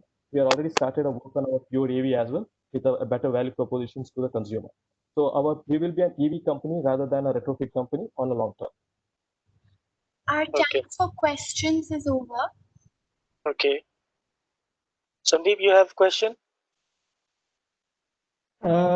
Just a quick technical in terms of when you're talking of retrofitting the vehicle with electric drive, which requires energy storage plus drive, which has to match with the power generation with an IC engine. So, do you think the mounting would not create any safety issues or stability, particularly on a two-wheeler? Because the trend has shifted in the past 20 years from a scooter onto a motorcycle. So would there be space on the chassis to have these mounts? Good question. So I think we chose scooter is for we have a better packaging space when compared to motorcycle. The first answer to your question. The second is we found that scooters are more of a universal mobility solution for any household equipment. So it fits our kind of a deployment where it can bring in a transition. And third, when it comes to your question on the safety and your vehicle dynamics, when we talk when this retrofitability, like what we have done is we are not even touching any. It's going to be a complete standalone system. As I said in the pitch, it is a system where you can drive the scooter in a pure EV or in a pure ICE mode. We're not even communicating with her because your existing IC engine is in a 12-volt system. We are talking about a 48-volt system. We cannot get into that, and we don't want to get into any hassles of consumer performance and behavior. And in vehicle dynamics, we have made sure that all the criteria in terms of wheel balance, your dynamics, in terms of your things are taken care with our algorithms in the controller, so that it does address most of our concerns what we have seen in the application. Okay. All right. Okay. All right. Thanks, Rakesh. Time's Thanks, up. Rahul. We'll take a short 8-minute breaks. Now it is 3:42. We'll just have ourselves get some blood circulation. We'll come back in. Maybe I could ask. Yeah, right? yeah, Pratap. We're 5 or just after 5, but do you, Sandeep and Ravinder, do you need more than 8 minutes? Is that 5 okay? minutes are good enough. 8 minutes. Okay, great. We'll be back at 3:40, 3:50. 350. Yeah. Great.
Okay, hi.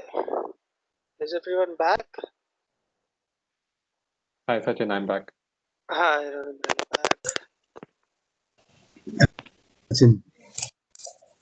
Yeah. Okay, cool. Shall we go ahead, Ravindra, Sandeep, to the next startup? Sure, Sachin. Sandeep, you there?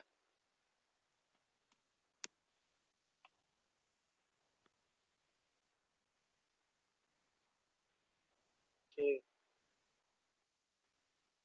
He's not here yet. Hi, Sandeep, are you there?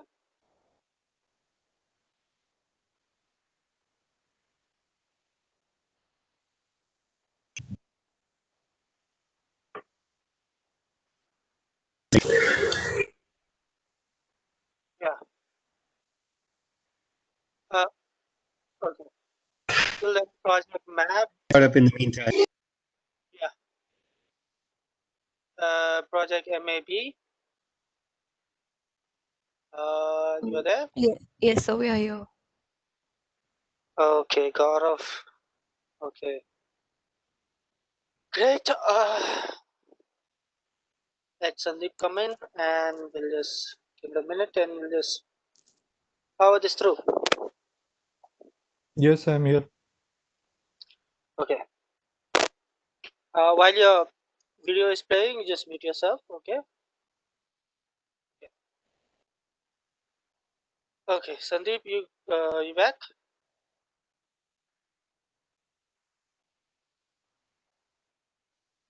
Go ahead. Go ahead. Yeah. Okay. Great. Great. Great. Let me go ahead with the next startup is MAB, project MAB.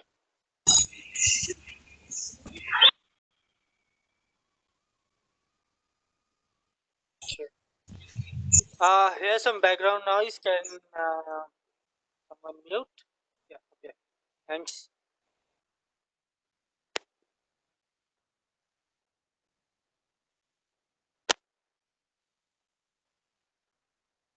Hello everyone, we are Team Alu from IIT Madras and our product is the aluminum air battery.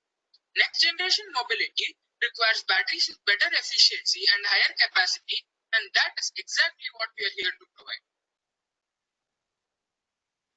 Our deal is to provide aluminum air batteries having an energy density of 1500 watt-hour per kg to drone companies at a cost of $100 per kilowatt-hour. The Indian market for energy storage applications will be worth $9.4 billion by 2024. The drone battery market will be worth $1.2 billion. The delivery drone battery market will comprise 60% of this and will be valued at $720 billion US, and this is where we come in. At the initial stage, we are aiming to work with drone companies based around Chennai and Bangalore. Given the funding these companies have, they are capable of being early adopters of our technology as well as are easily accessible. In addition, this market is expected to grow exponentially in the next decade. To fuel this growth, we need to make unprecedented advances in the battery technology. The aluminum air battery we offer has a phenomenal efficiency of $0.09 per kilometer compared to the $0.2 per kilometer offered by the lithium-ion and lipo batteries which are currently used. This is enabled by the cheap cost of aluminium as well as the higher efficiency and energy density of the aluminum air battery. Hence, for the same weight, we have a 300% longer range and endurance. How does our product work? We have an aluminum anode and a cathode which uses oxygen to produce electricity. We use a novel electrolyte that enables rechargeability. India also has high aluminum reserves which are a great advantage for us. To get to know the intricacies of the market, we talked to 5 companies in the domain. We wanted to test various hypotheses that we had. All of them agreed to the fact that better alternatives are required for higher range and discharge capacity. In addition, they agreed that it was preferable that the batteries be manufactured in India. 80% of them were ready to invest in a greener battery, whereas 60% of them did not want a battery management system along with the product. While the market is attractive, what about our financials? We estimate that 1,000 companies will be working in the domain of drone manufacturing in the coming years. We aim to cater to 30% of these. The product life of our aluminum air batteries is 3 years and the life of our customer is about 30 years. These 2 points put together give us a low customer acquisition cost. Each of our product will cost about 6,000 rupees and the profit we earn will be around 4,000 rupees. Putting together all these factors, we forecast a healthy annual profit of about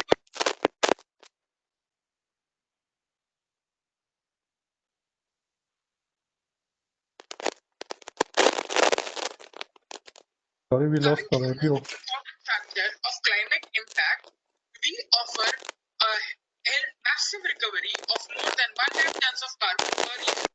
In addition, we also aim to reduce the carbon footprint using aluminum recycling and novel manufacturing methods. The most important part of any startup is the team. We are mentored by Professor Satyanarayan Chakravarti, who is a serial entrepreneur in the area of aviation and energy.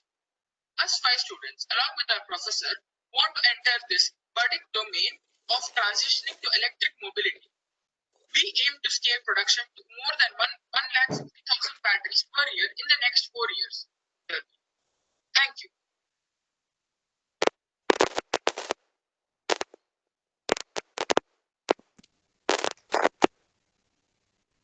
Okay, yeah, please go ahead with your question.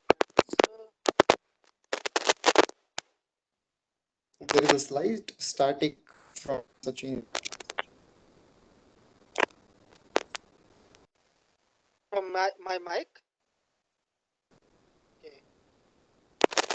It's good. Okay. Ravindra, Sandeep, please go ahead with Q&A. Gaurav, Nimisha, I think my question is more on the technology part itself.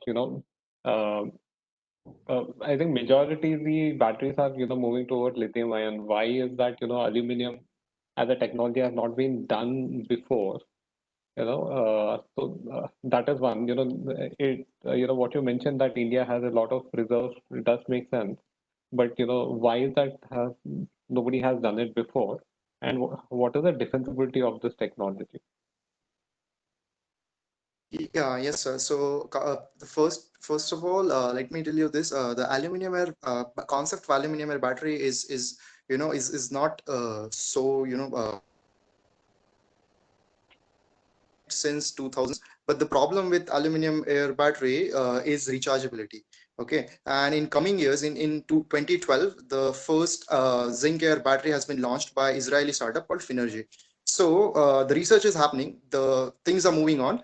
It's just that who finds it fast will move out in the market quickly. So people. So currently, what aluminum air batteries, which Log9 Materials in India has been making, are non-rechargeable. What other guys are making are non-rechargeable. If we find out of good electrolyte or good cathode composition, we can come up with a rechargeable battery which can long last for more time.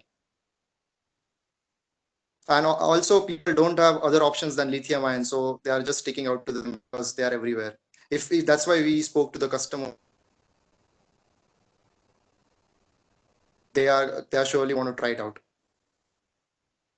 Also, adding to this, lithium is restricted by the theoretical amount of energy density which we can get.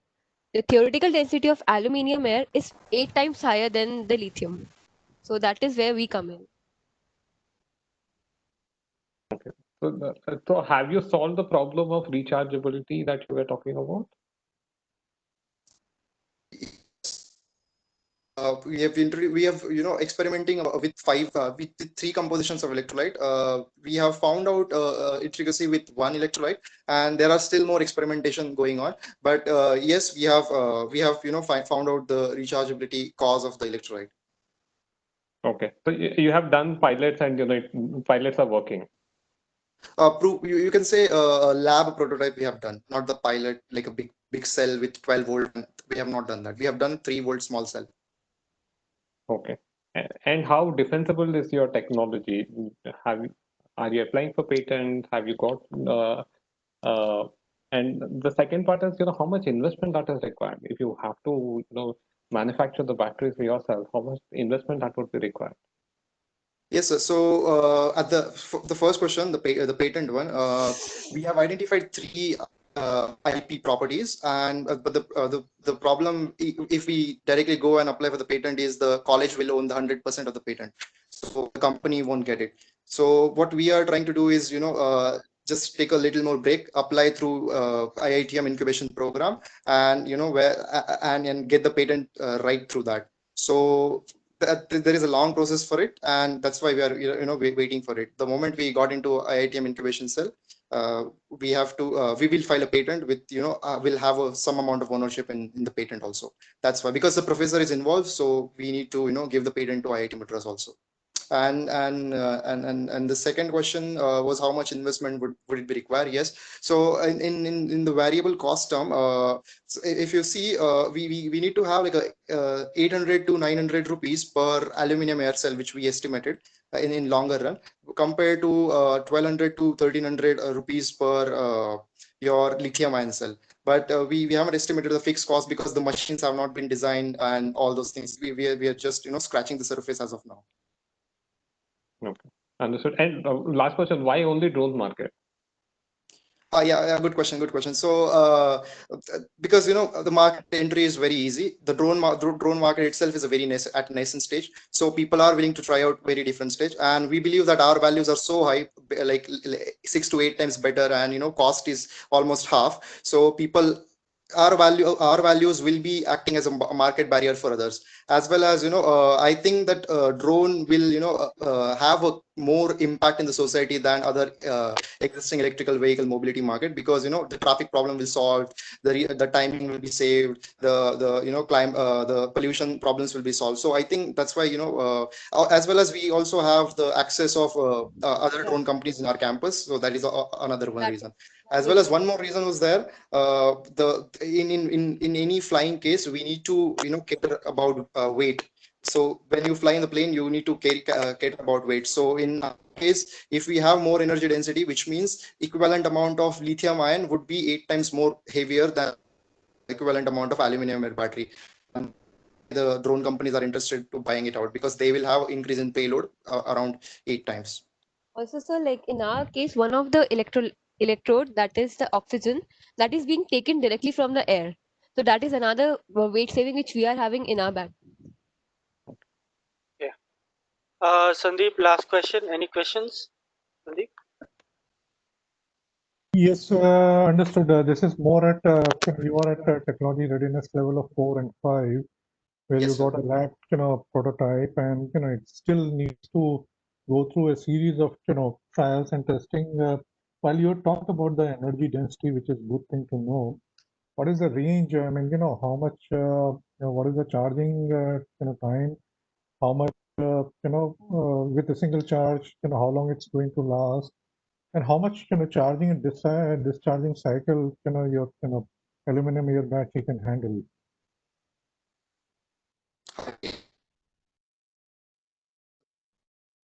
Discharge current will apply. So again, in a few of our experiments, we estimated that if you discharge the cell at 4A, then it will last around 24 hours. And same goes for the charging. Okay, because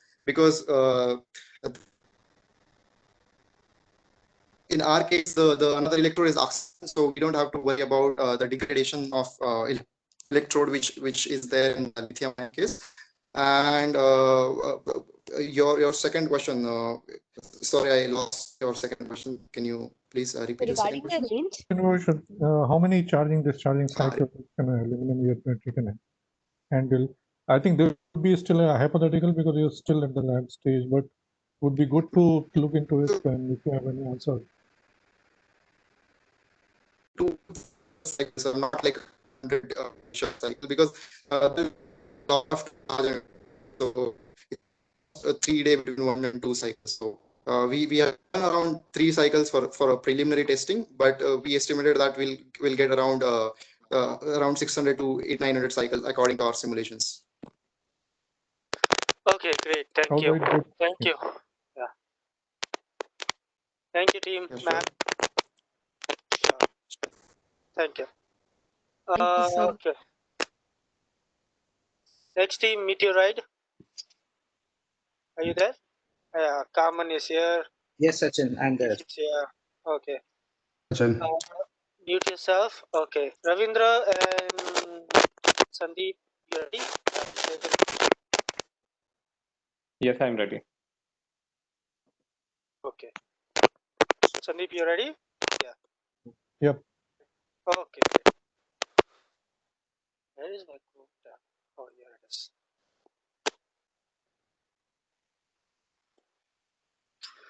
Meteorite.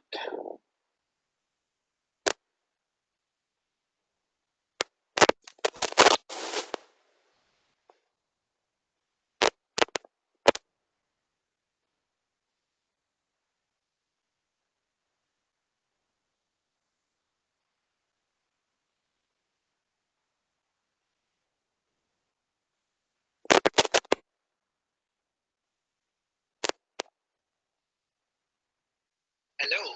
Yeah.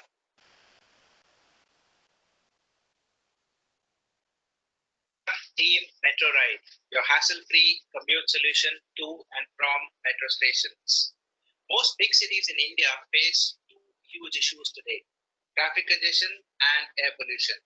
Metro rails were launched by Government of India almost 2 decades ago to address these serious issues. But surprisingly, the actual metro ridership in most cities is less than 1/3 of the projected numbers today. A World Research Institute WRI report confirms that this shortfall is due to a lack of effective connectivity between homes or offices and metro stations. MetroRide addresses this huge gap. We connect metro commuters from their homes or offices to metro stations and back using our shared shuttle service and charge approximately 20 rupees per ride. Our vehicles are 100% green and can be booked using our user-friendly mobile app within 2 clicks. Over 53 billion people use metro rail globally and 2.1 billion within India across 16 cities. This number is set to double by 2023-24. So we are looking at a market size of over 4 billion commuters per annum needing last mile connectivity to metro stations. Our beachhead market is Bangalore, where currently we have 135 million commuters per annum. That is, we're looking at a market of Indian rupees 389 crores per annum. The reason we've chosen Bangalore as a beachhead is due to the local market know-how, lower competition, and market being sizable enough. 85% of our customers use metro every single day to go to work. So reaching office on time is the most important criteria for them. It goes without saying that a daily commuter expects it to be affordable too. None of the current options are able to satisfy the customers on either of these needs. Thanks to our technology process innovation, our ride routes are optimized and shared. Hence, along with being affordable, we have the fastest turnaround time to provide a punctual service to our customers. MetroRide is a ride-hailing platform dedicated to metro stations. We deliver process innovation using our core technology engine, Wiki, to drive each of our processes. 3 major pillars of Wiki are the cloud, artificial intelligence, and Internet of Things. These tech elements make our routes optimized, turnaround time faster, and rides safer. We operate on a fixed route with designated stops and cater to a radius of 4 kilometers from metro stations. We use 100% electric vehicles on a shared basis to make the rides affordable and clean. Based on our primary research data, 85% of commuters use metro rail services daily for office commute. 75% of them confirmed a huge gap in the current options for last mile connectivity to the metro stations. Affordability surely is an important aspect for our business. But to our surprise, the respondents made it very clear that punctuality is the single biggest requirement for them, as reaching on time is really critical for the working class. The financials for year 4 for our featured market look like this. We're looking at a gross profit of rupees 40 crores, considering a 40% market share of our featured. The key drivers here are the market share and the right tariff, which have a straight impact on our top line as well as bottom line. Metro Ride is committed to a greener planet. From our featured alone, we will reduce the CO2 emissions by approximately 24,000 tons in year 5. We are lucky to have a dream team here. Aman, our co-founder and CTO, is the tech brain behind the solution and comes with 18 years of global experience developing tech solutions. I am co-founder CEO at Metro Ride and have built businesses for over 18 years. The last 3 years, I founded an impact startup and got a successful exit recently to an acquisition. In a short span, Metro Ride has already won many awards and accolades. We won the coveted NASCOM Mobility Challenge 2020, where over 200 plus startups contested. We are pre-incubated at IIM Bangalore's startup cell, NSR cell. Our joint vision is to create an impact organization empowering over 15,000 drivers and serving 1 million customers every day, and scale this business to $100 million in sales by year 2025. That's it from our side. We are happy to take questions now.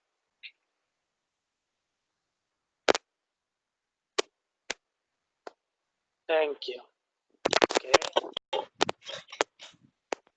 Ravindra and Sandeep, start the question Q&A, please.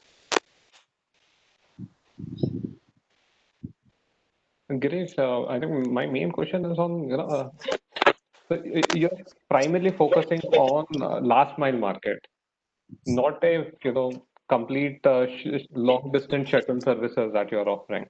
So how does it work? The customer books it on the spot. How does it work? Or is it, pre-planned and, so from a customer viewpoint, how does it work end to end?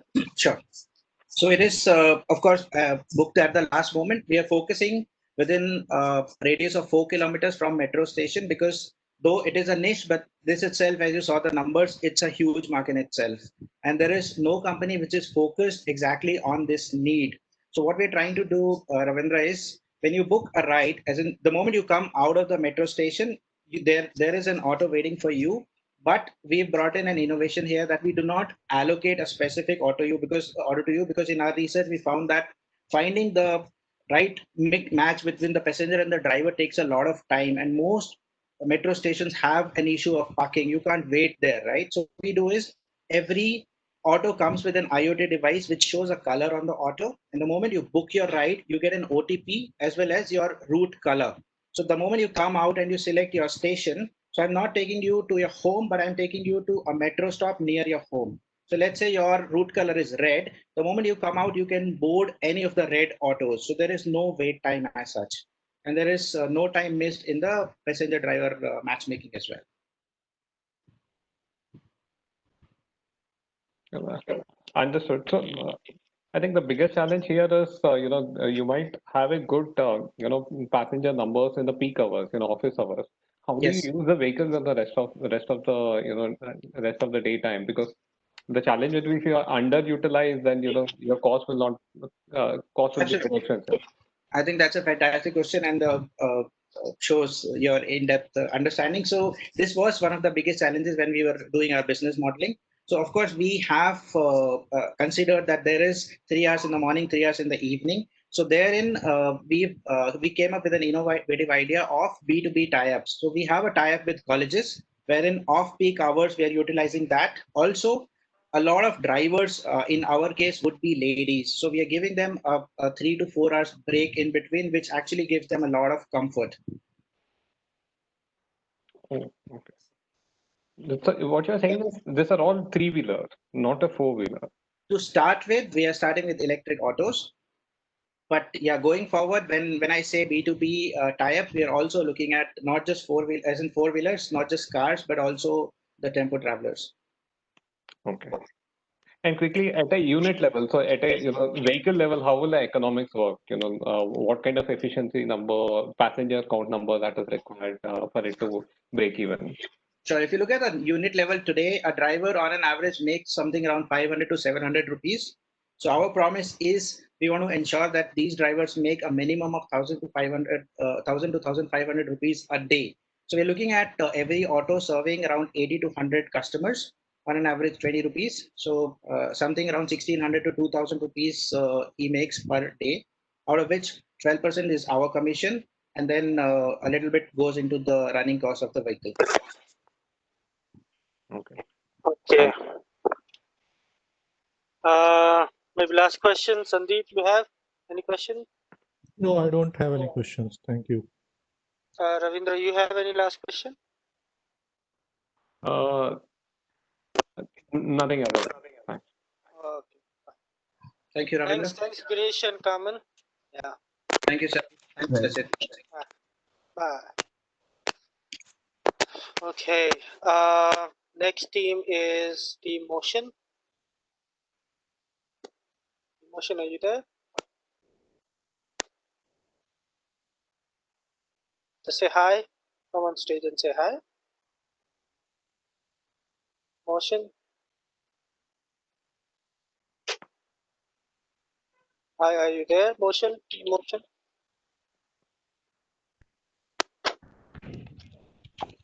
Hello. Hello. Yes. Yeah. Yeah. Who is this? Okay. Shibra Singh. Yeah. Okay. Until then, I'll just mute yourself. Ravindra, Sandeep, are you ready? I'm ready. Okay. Yes. Sharing screen. Yeah, sharing screen. Just wait a second. We have motion.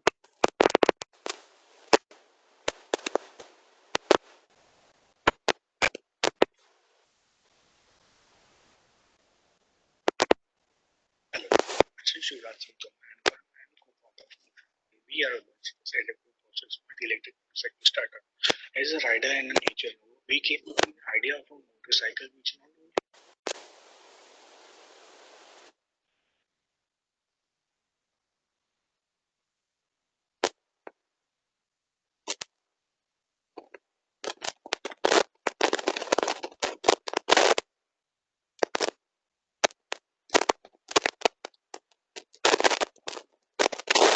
target Baroda, which is a WeChat market of 1.50 lakh riders, which consists professional serious riders, which will eventually in future get us to our next segments like college student, young professional as well. So how we benefit customers? So we benefit customers by reducing the acquisition cost of 3 different vehicles to 1 by 58%, and also we reduce operational maintenance cost to 70% while riding. Also, this is our product. So what do you mean by adaptive? Adaptive means you can change your posture while riding, like when you want to performance, you can switch to sports mode. You want to ride in traffic, you can switch to stage mode. While you want to ride on highways, you can switch to cruiser mode. Also, you can make your own custom mode. Also, you not only changes posture, but also you change your performance while riding. It comes with safety, reliability, and also performance of 180 kilometer top speed. Also, it consists utility, which while riding you can carry your stuff like helmet, water bottle. So you can charge your mobile phone while riding. How we came to this target market? We interviewed 500 riders to exhibitions and events, and also 150 professional and serious riders. We tested our assumptions like, is there a need of operational cost? Is a huge thing for them or not? Also, utility motorcycle needed or not? Also, need of an adaptive feature. So we came to it as an operational cost is a huge for them while riding. So it is going to reduce it. So it's going to benefit more while riding. Also, it comes with utility which cannot be seen nowadays in the motorcycle. So they can carry stuff while riding and to longer ranges as well. Also, with an adaptive feature, they can ride one motorcycle in every road conditions. So yeah, how we are going to do financial? In the fifth year, we are going to capture 30% of market of 1,50,000 1,000 riders, which eventually get us to 45,000 customers. One product per customer, we are going to sell 45,000 products per year with a net price of 4,022 euros, which will cost around us 2,643 euros. Also, we are going to make profit per product is around 1,379 euros, which will in turn give us 62 million euros per year in the fifth year. So, what will drive it? So, the main reason which will drive it will be the reduce from 21% to 20 to 30% in coming year. Also, our loyal customer community will help us to get the more customers by customer referral program. Also, our infrastructure network will build more trust among our customers and also our in future customers as well. So how we are going to benefit climate? So with a beachhead market of 30%, we are going to save 270,000 tons of CO2 over vehicles lifetime. As of now, 200cc to 800cc motorcycle emits around 11.25 tons of CO2 over its lifetime, and our motorcycle will reduce to 60% of emission up to 6 tons of CO2 over its vehicle's lifetime. We got this information from Niti Aayog and we calculate carbon footprint from carbon footprint calculator. Yeah, this is our team. The founder, Shivraj Tom, myself, and also entrepreneur directors in Zetica Motors. I have an experience of 4 years as a consultant, education, and of abroads and visas. And as an my brother, Ananta Toma, who is also an entrepreneur director in Zetica Motors, who is young limited mechanic engineer. The core team consists of Lado, who is a machine purchase and vendor manager, who is a mechanical engineer. Next, teammate Karthik Ilwa, who is a product design and developer, also mechanical engineer. We have mentored different guys who have 20 plus of years of experience in the industry. He's having a successful startup course which was with 60 plus ventures in all over India. He's also director in Zetica Motors Private Limited. We dream. What we dream? We want to create more products like these by joint technology. Also, we want to sell 1 lakh units in 5 years. Also, we want to make these motors affordable to masses as well. Thank you. Okay. Great. Ravindra and Sandeep, you can start the Q&A. Raj, you there? Yeah.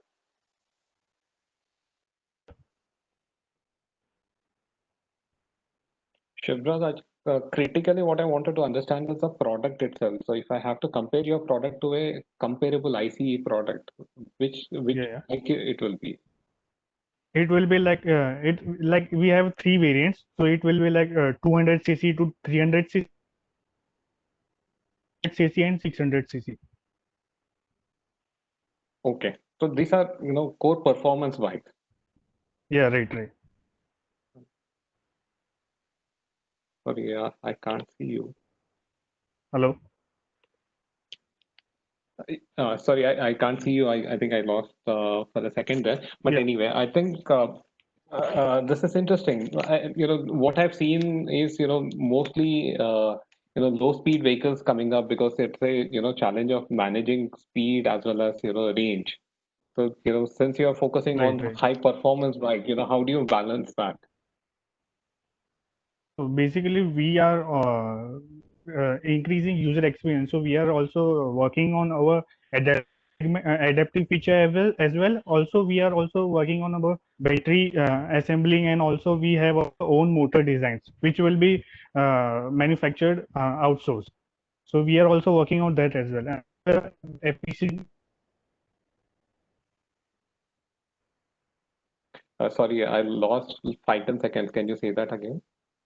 Yeah, so actually we are also working on battery assembling, and also we have our own motor design as well. Okay, so you're saying this is that is your core competence, that you're able to deliver more value, performance as well as what will be the range of your vehicles? Like with a high performance. Yeah.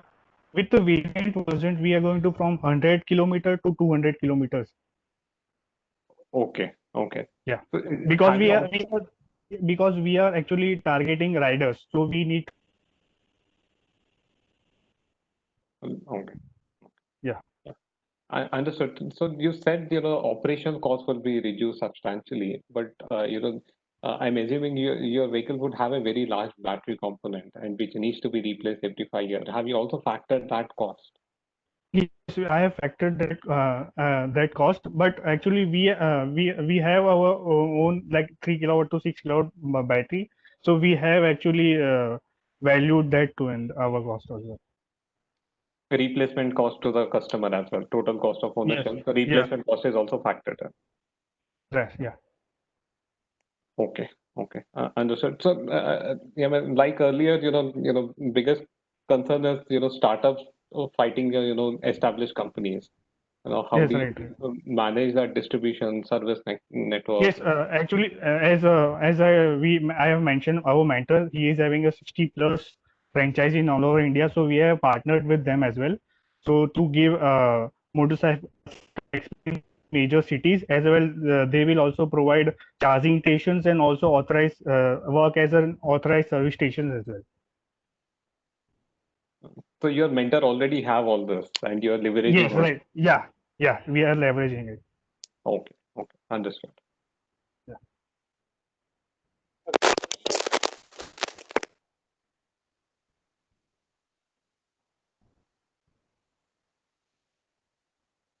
Okay, so the last question for Shivraj. Yes. Yeah. Hello.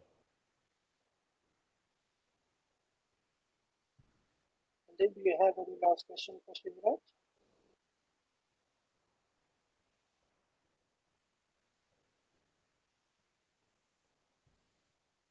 Okay, so you're having some microphone issues. Okay, great, Shivraj. Okay. Thank you for coming Thank up. you. Thank you. Next startup is Renki Private Limited. Hi, Balaji. Hi, Sachin. Read yourself out. Are you ready?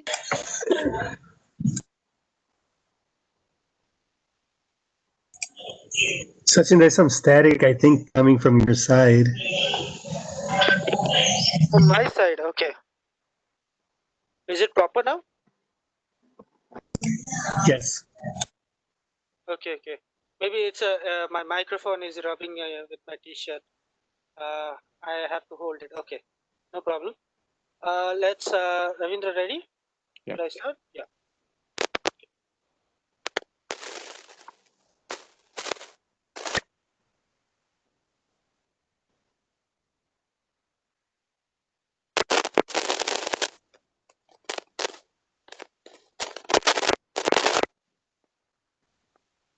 Hi, this is Dr. Lakshmi Nandana, Principal Engineer and co-founder at RenQ. RenQ is a solar R&D company started by a group of ex-Cisco people, and we are based out of Bangalore. The primary innovation from RenQ is a new type of solar glass for the solar panels that boosts the energy generation in the panel by 20%. This is a snapshot of our flagship product. The deal is RenQ will be supplying the solar glass to the panel manufacturers who will be assembling it in their manufacturing line. And we would be charging $6.6 per unit of glass that we supply. The market for this is huge worldwide. About 100 gigawatts of solar deployment is being added every year. And in India, about 20 gigawatts is being added. Our beachhead market is a rooftop solar segment, which is about 5 gigawatts in India. And our target is to scale to 1 gigawatt of deployment by the year 2025. The RenQ panel, if you see, gives you the same benefit like a tracker that keeps following the sun. Both boost the energy generation in the panel by 20%. But the difference is, in case of a RenQ panel, the additional capital cost that is required is 50% lower when compared to that of trackers. This is achieved because we have zero moving parts and there are no motors and gears. Also, using the solar glass, the panel cost increases by 8% and the overall project cost increases by 11%, taking into consideration extra cabling cost and the mounting structure cost. But due to the 20% higher energy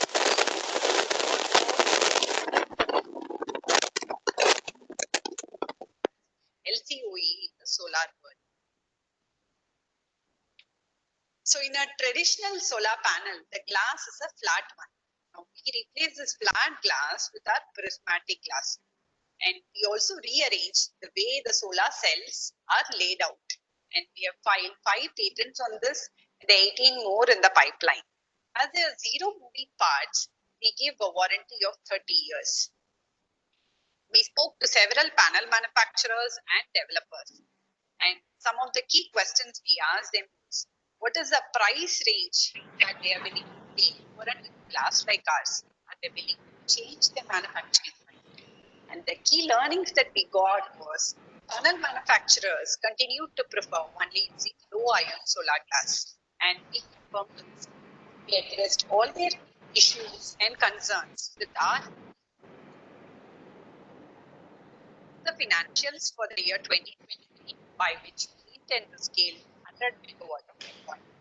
We'll be partnering with at least 5 customers to whom we'll be selling these solar glass, which is about 500,000 units. And the profit that we make per unit of solar glass that we sell is $1.5. And this will translate to an overall profit of $1 billion in a year. The key drivers will be our patent portfolio and the lower LCOE that we offer.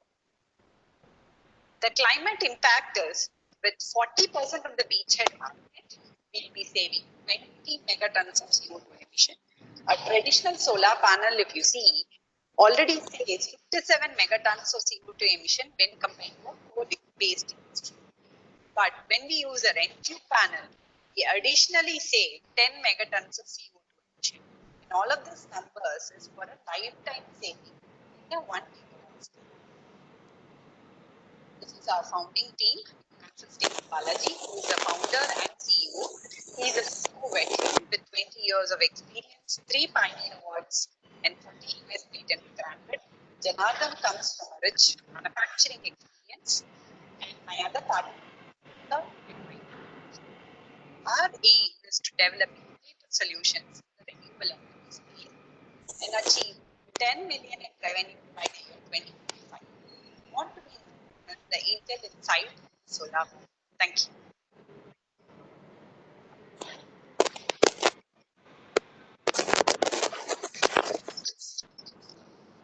So,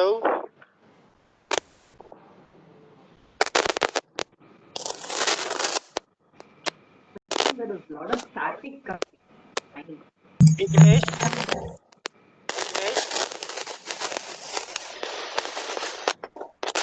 Dinesh,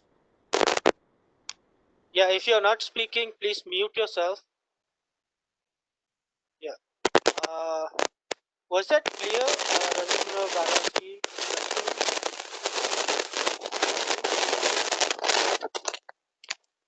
Sachin, maybe coming from your side. Let me just check. Okay, I've muted Sachin. Is it clear now? Yeah.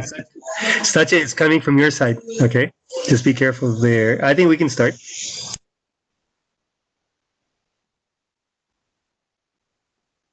Okay. Yeah, Ravindra, please go ahead, please. Yeah.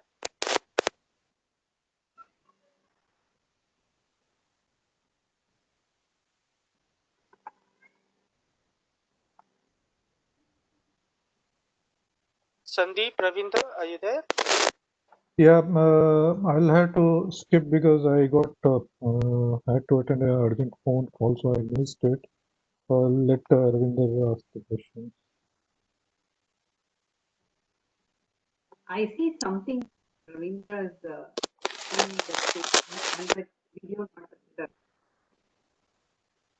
Yeah, Ravindra is having network problems. It's all right. Let's just wait just a minute and see.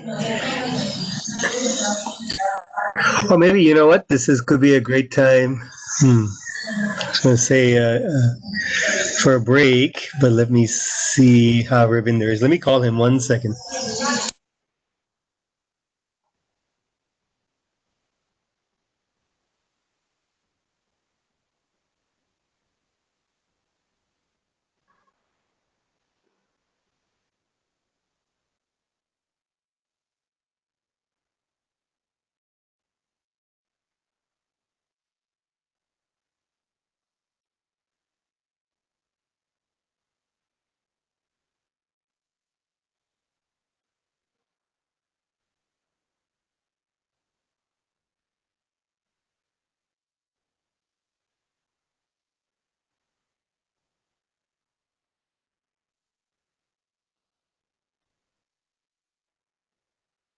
The video was heard properly, right? Kind of towards the end. Yeah. Hello. Yeah. So he heard the video. He's just reconnecting because it just disconnected at the end. We'll just take a 5-minute break. We've all been in front of the computer for a bit. So just at 4:40, we'll come back up. Yeah. Just give 5 minutes, everyone. Okay.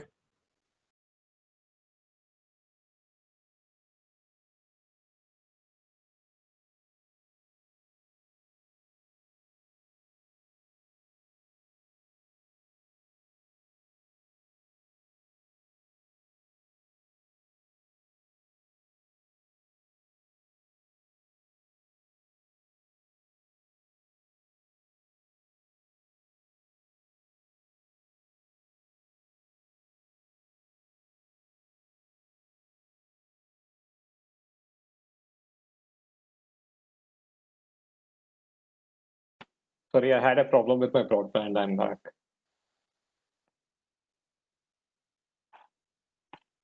Hi, they just need to take a break because your network was dropped. So just announce the 5 minutes break and 4:40. I don't know. Okay. Okay. All right. So is the Q&A done or? Like the other No, two, Ravinder, Ravinder, we were waiting for you. I had to, step out to attend an urgent call, so I missed. Sure, got it. So in that case, we'll wait for a couple of minutes. I think since everybody's on the break, let them come back.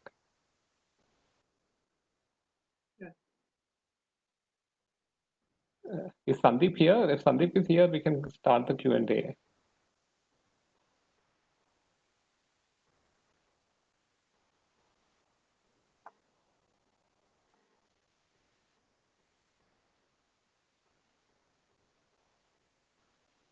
Just taking a 5-minute break. Sure. We'll be back in. You can't hear everything, right? Okay.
Okay.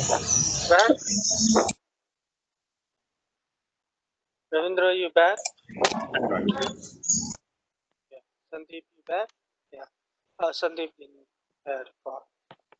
Yeah, Ravindra, you can start your Q&A. Sure. I mean, Lakshmi, this is very interesting. I track solar space very closely. I have quite a few clients in the solar rooftop business. So this sounds very interesting, but few questions that I have. Primarily, LCOE reduction of 12% sounds fantastic.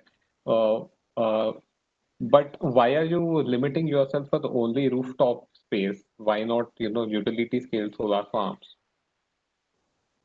No, this is rooftop is the beachhead that we have identified, and so we and also the customer that we are partnering with for the pilot, right? So we are partnering with Sun Edison to do a commercial pilot. We have some order in the for the Indian Railways. That is the rooftop segment. So that is our first start, and then we'll be eventually partnering with the top PV manufacturers in India and then globally expanding. Okay, understood. So So people essentially, also want to be vetted. They also sorry, want Lakshmi, my to question. vet. Yeah. Sorry, wanted to understand how will it work? So of it, or it has to be part of the manufacturing itself. So this is not a retrofit kind of thing. It needs to be done in the manufacturing line. So it will be for the existing glass is a flat glass. So in the manufacturing line, the panel manufacturer will be supplying this glass to them. This glass will be the drop-in replacement for the flat glass.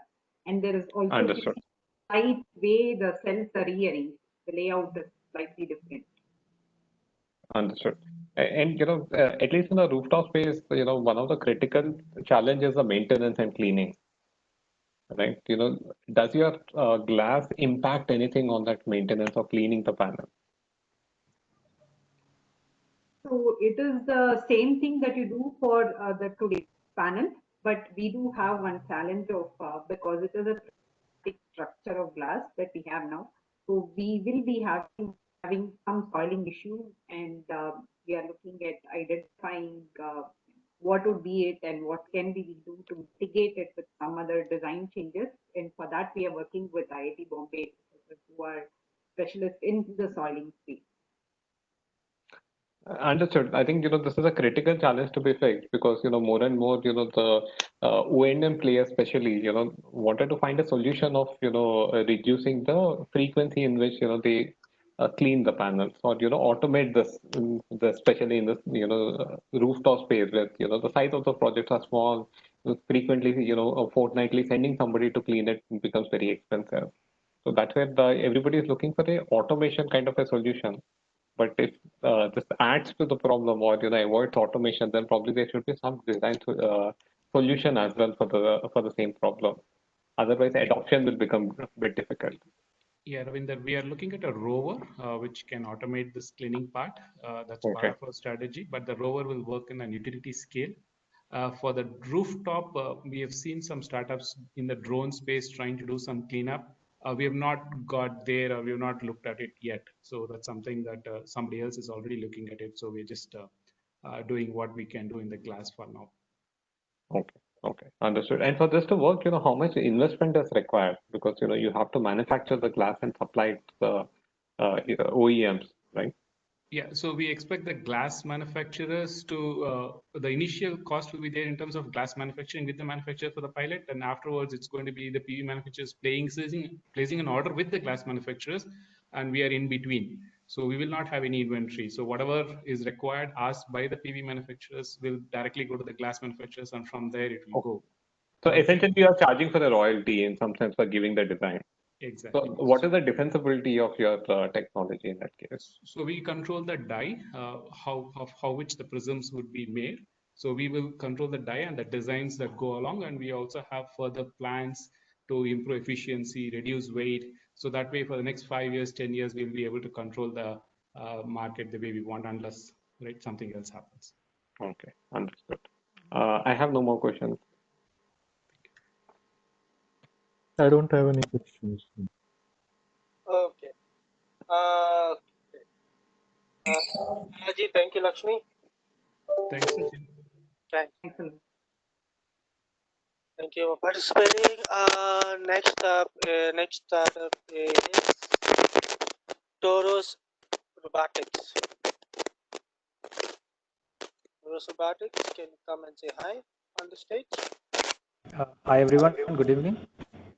Hi, Vignesh, right? Vignesh, okay. Hi. Mute yourself until I play your video.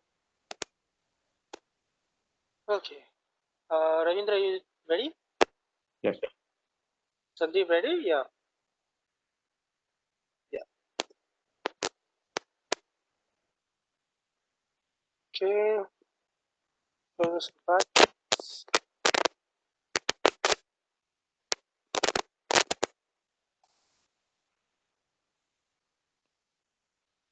Hello everyone, I'm Vignesh, co-founder of Taurus Robotics, a clean tech startup which is based out of Chennai.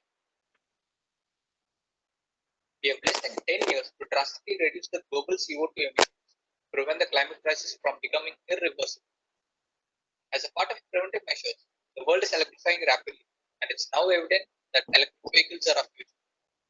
With India on a highly optimistic mission of transforming its entire automotive industry to all electric by the year 2030, the country still relies on foreign imports for the core of electric vehicles, which is none other than the electric powertrains. About 95% of the motors used by the Indian EV manufacturers are imported from China, while the remaining 5% is being imported from the rest of the world. This not only contributes to additional expenditure on imports, leading to significant increase in product pricing, but also leads to serious supply chain worries by the OEM, as experienced by them during the present COVID-19 situation. Hence, we at Taurus Robotics are working on one of the world's most disruptive powertrain solutions to tackle the needs of the electric automotive industry. At Taurus Robotics, we offer indigenous, lightweight, and compact electric motors to electric vehicle manufacturers at an effective price point of 21,000 rupees for 3 kilowatt system. The present day market for electric powertrain is estimated to be $62.9 billion globally, and in India, the powertrain market is estimated to be $9.435 billion. However, we can't be focusing on overall Indian electric two-wheeler space as a featured market, as it just comprises of a very limited number of renowned market players at present. This Indian electric two-wheeler market is estimated to be about $211 million as of date, and is estimated to grow at a CAGR close to 57.9% annually in the next 5 years. Being an indigenous and cost-effective solution, a motor offers up to 50% reduction in total cost of ownership when compared to imported motors through estimated cost savings from shipping and import duties. Additionally, its compact size and maximized efficiency offers 2x potential for increased vehicle weight and 15% added fuel efficiency of the vehicle to our customers. Coming to a product designed with axial flux topology, is much different from the conventional motors designed with radial flux topology.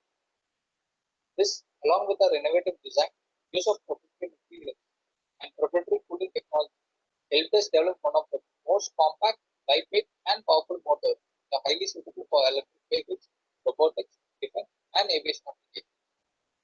If you look at the dimension and weight factors alone, our motor weighs just 3.5 kg, and it easily fits in a palm when compared to present-day bulky alternatives. Overall, our motors are 60% lighter, 30% more efficient, and 10% more cost effective compared to the commercially available and widely used motors in the market. We had 23 customer interactions with 3 main applications mainly focused on the problem, price, and specific needs of the customer. As a result, we understood that supply chain is really a serious concern for the OEMs, and they are more likely to opt for solutions which are not only indigenous but also those of high quality and high performance at an effective price.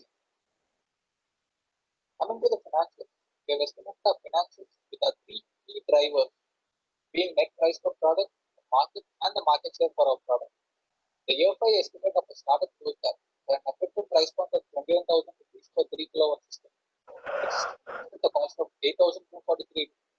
will yield us a profit of 12,757 rupees per unit. And with just 35% of our future market, we'll be able to generate a profit of 666 crores annually. Speaking about climate impact, motorcycles powered by our innovative electric motors will result in 0% GHG emission in terms of tailpipe emission, and compared to petrol fuel two-wheeler, it constitutes about 260 grams of CO2 emission per kilometer usage of the vehicle. As a result, using our motors to drive the electric vehicle by 35% of our future market will save up to 10,36,308 tons of CO2 emissions annually. We are a team of 4 passionate founders, diverse skill set, education, and experience working on this common dream for the past 4 years. We as a team dream to innovate and aid Earth's transition to a greener and sustainable future, to reach 5,000 crores in revenue, and to give back to the society by creating 50,000 job opportunities to our Indian community by the year 2030. We are Taurus Robotics, innovating greener technologies for a sustainable future. Thank you.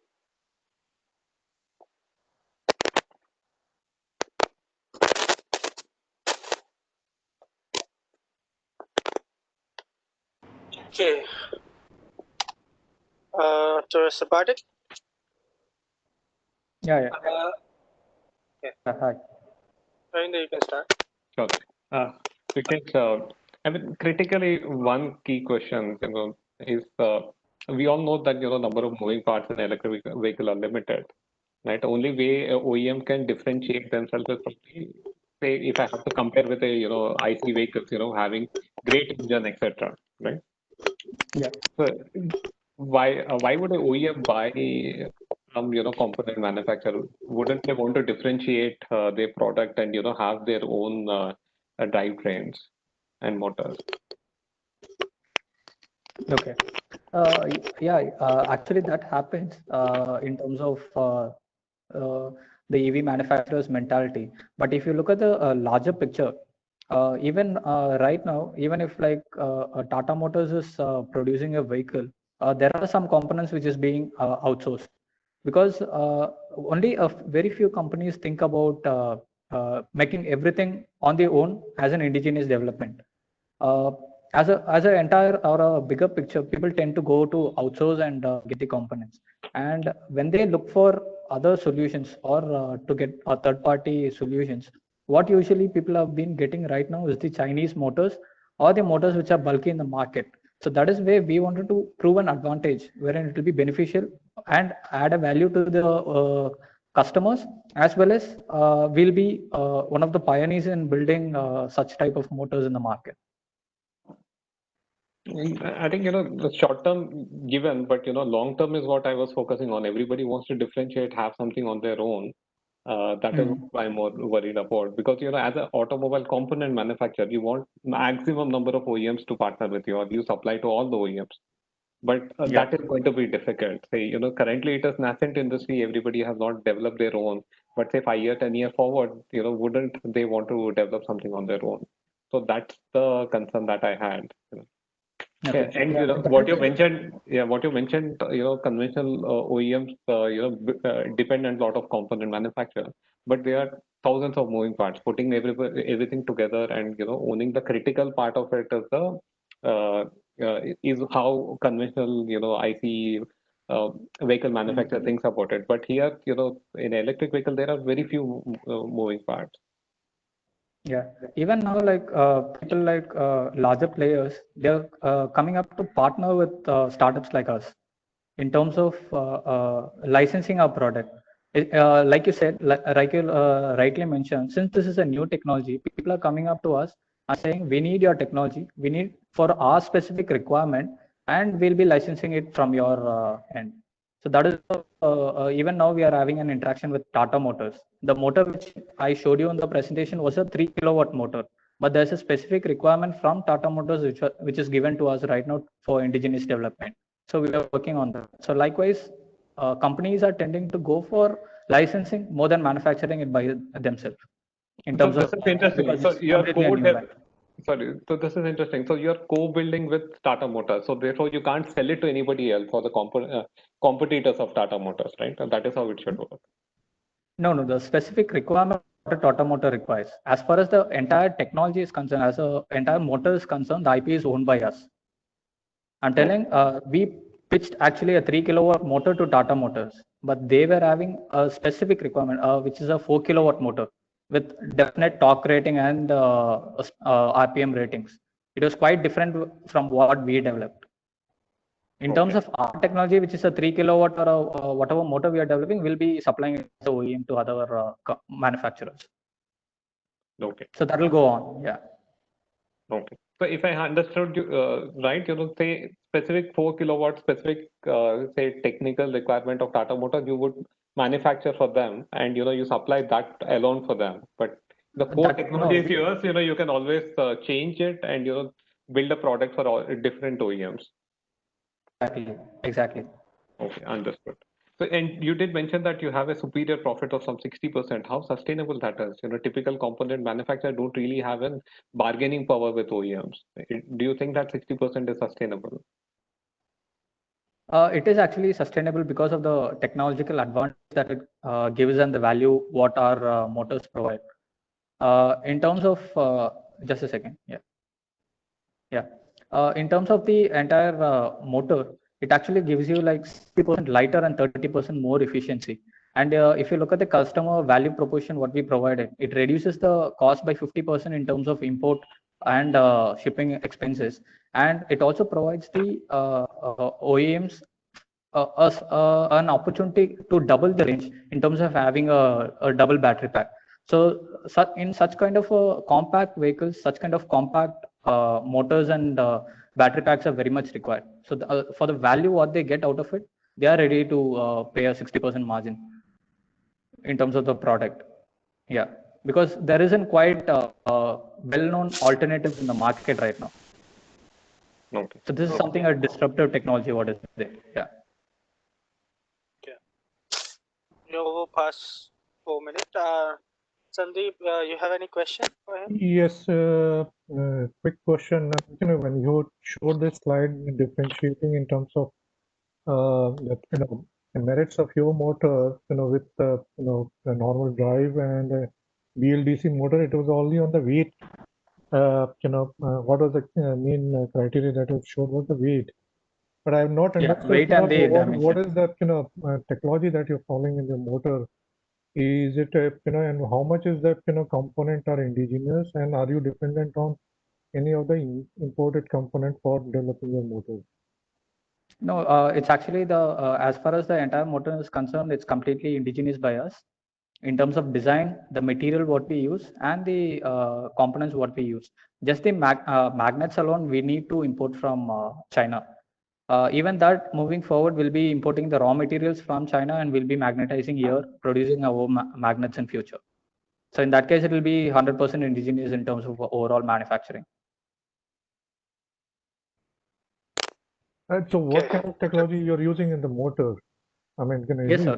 BLDC motor is still, since you're using magnet? We are using axial flux motor technology. Our design is based on axial flux motors. Whereas if you consider the motors which are present in the market right now, they are of radial flux. So the entire design perspective changes, and that is how we are able to achieve such compact design. That is with the basic architecture part, we are able to reduce the size. And in terms of our own proprietary design, the use of proprietary material and the cooling technology what we have, we are able to achieve 60% more lighter and 30% more efficiency when compared to the other motors.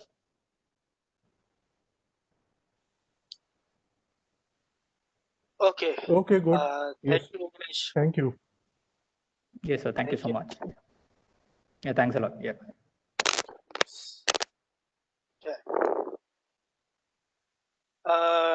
Next startup, Aluisa. Yes. Hi, Sachin. We are there. I and Naveen. Hello. Yeah. Mute yourself. Ravindra, are you ready? Yes. Sandeep, ready? Yes. Yeah.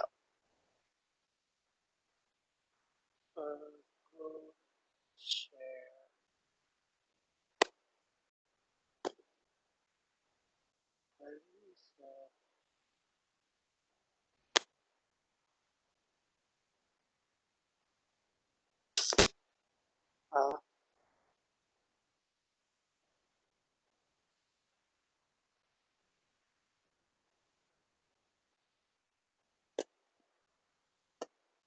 Hello. Hello.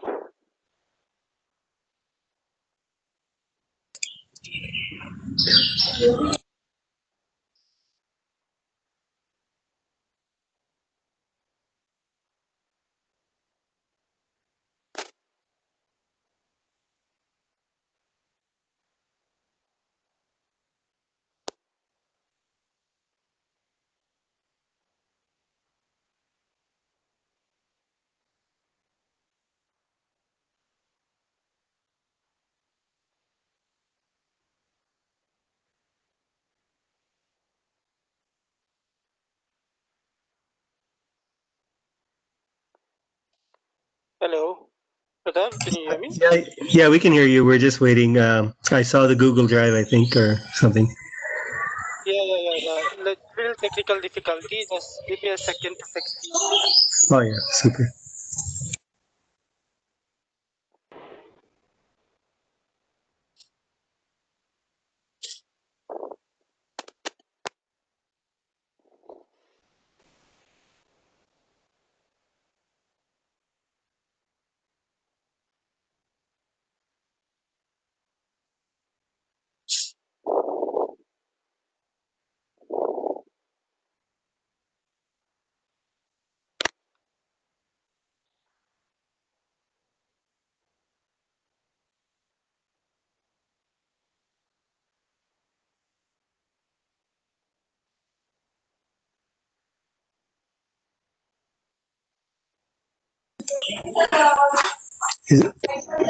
Is it on this presentation or generally your system? No, it's just. I think it just started to happen. Let me just switch it. Okay. Yeah. Everyone. Let me Okay. just Cool. just give a.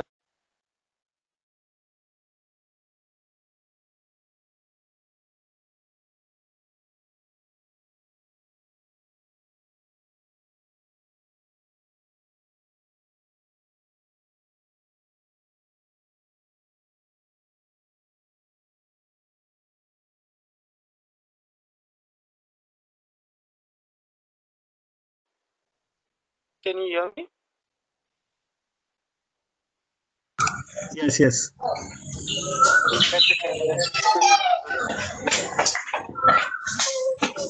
Oh, there we go. I think I'm seeing. Yeah, I can see the deck now.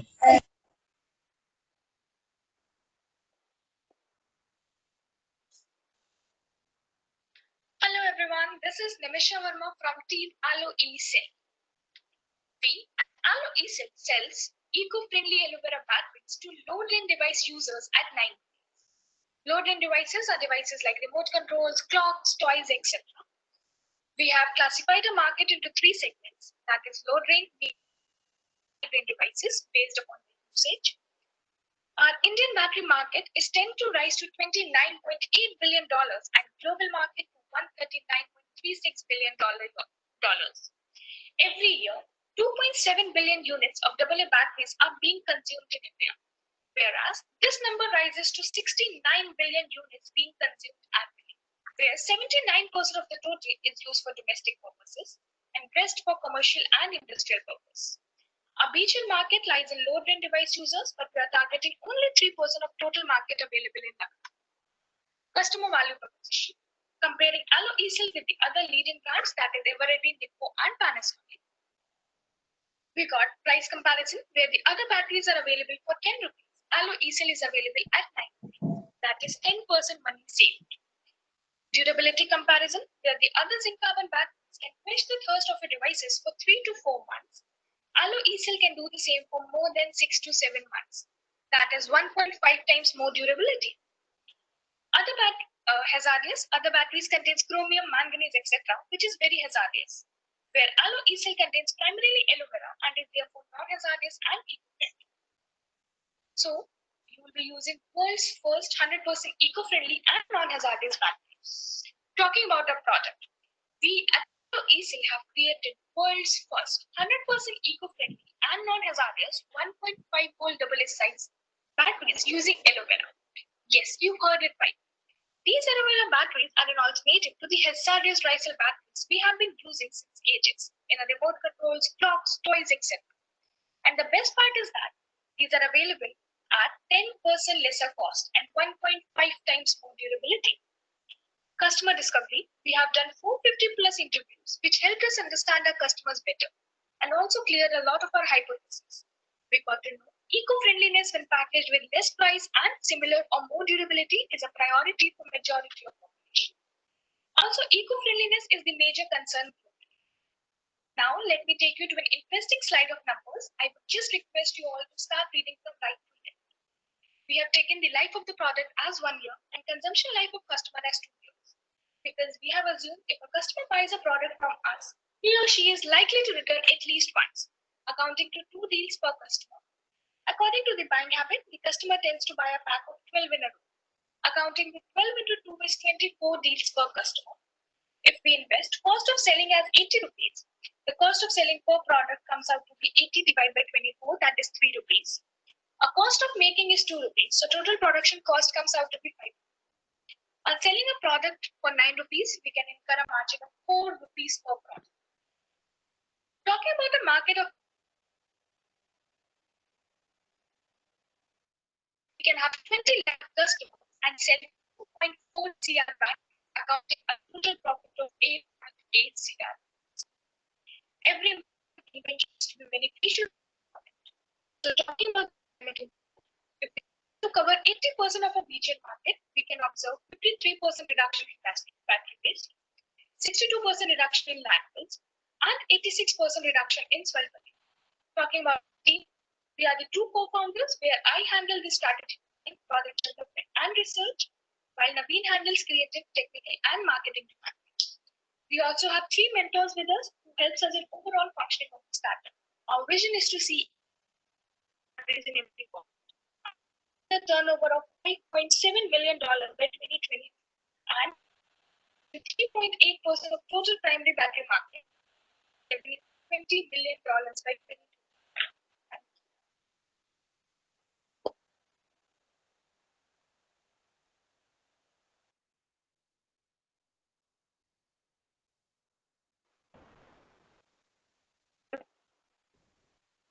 Ravindra?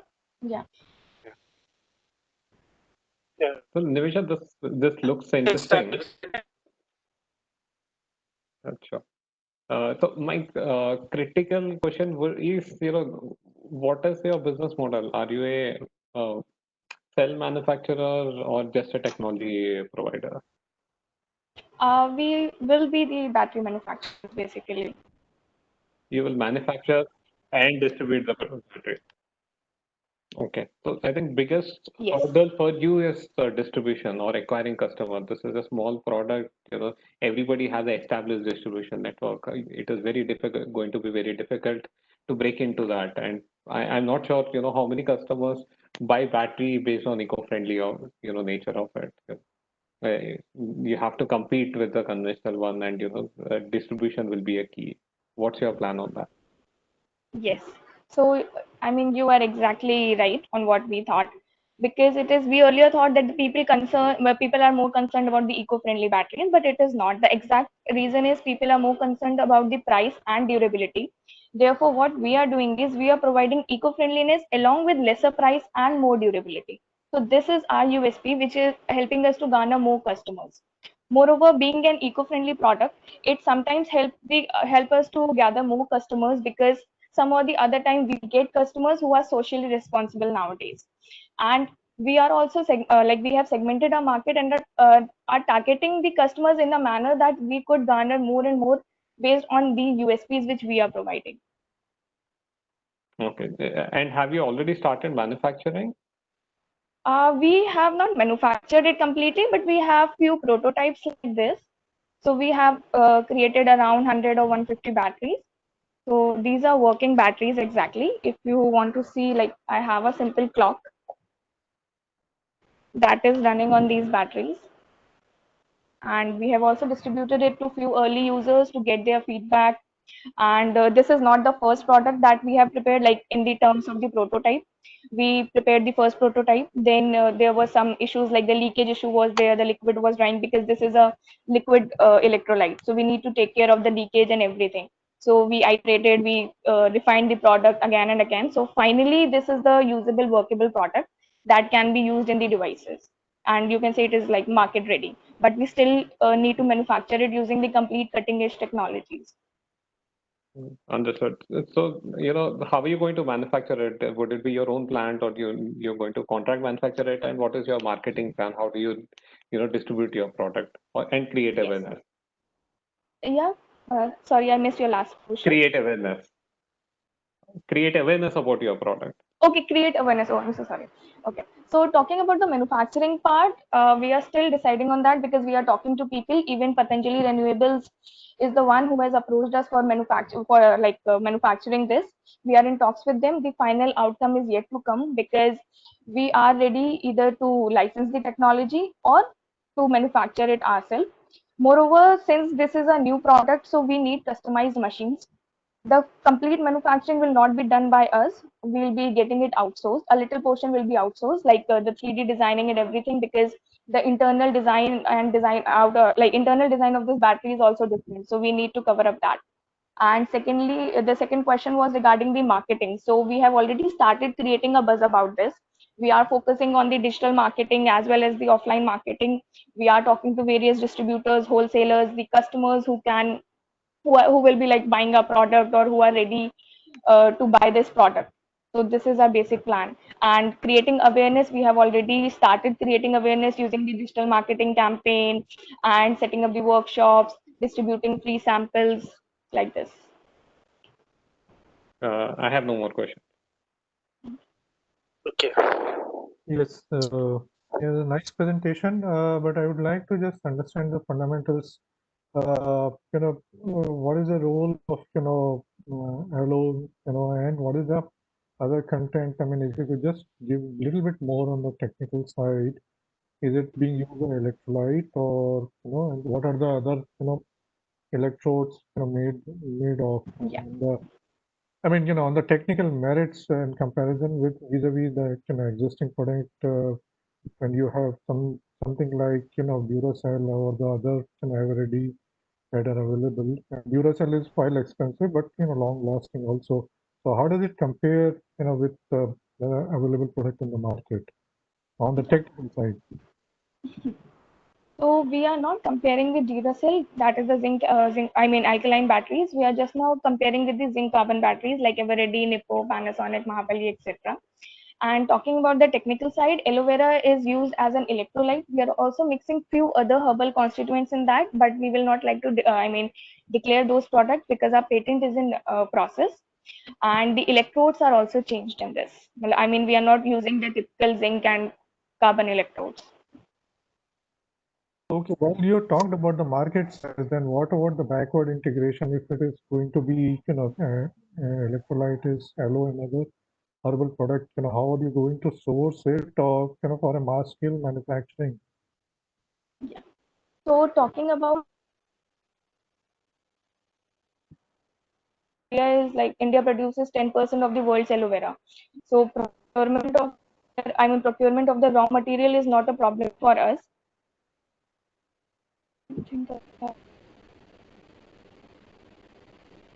Yes, I can. Am I audible? Yeah. Yeah. So talking Yes. about the raw material, we are not facing any problem with the raw material procurement. Moreover, there are farmers in India who have a lot of aloe vera, but it is not being sold. And we are also in works with the Rajasthan government, who is ready to provide the aloe vera from the farmers in Rajasthan.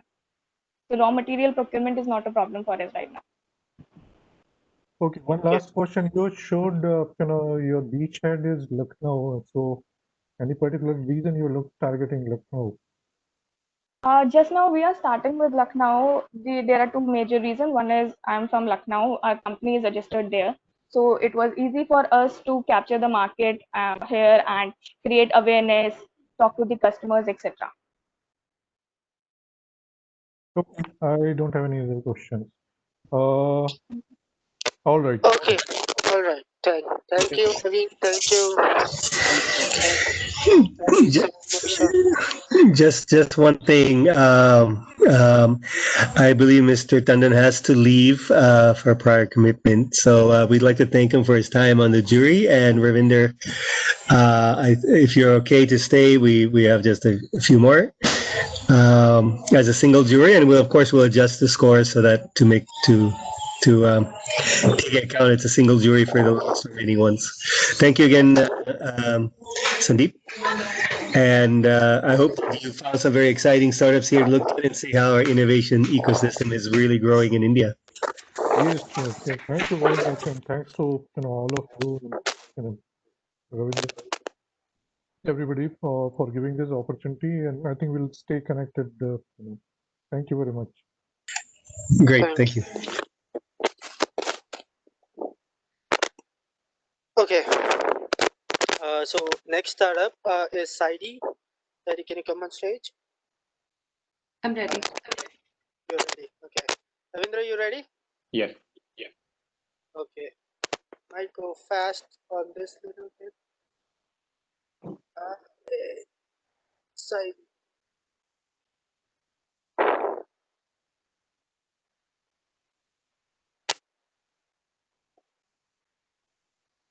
Good morning. I'm Monica Jha, founder of Saidi Technologies.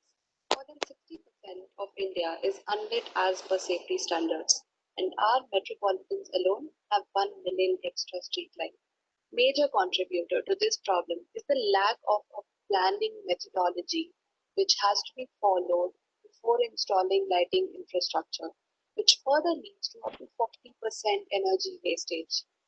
We present the deal of an innovative business model called Lighting as a Service.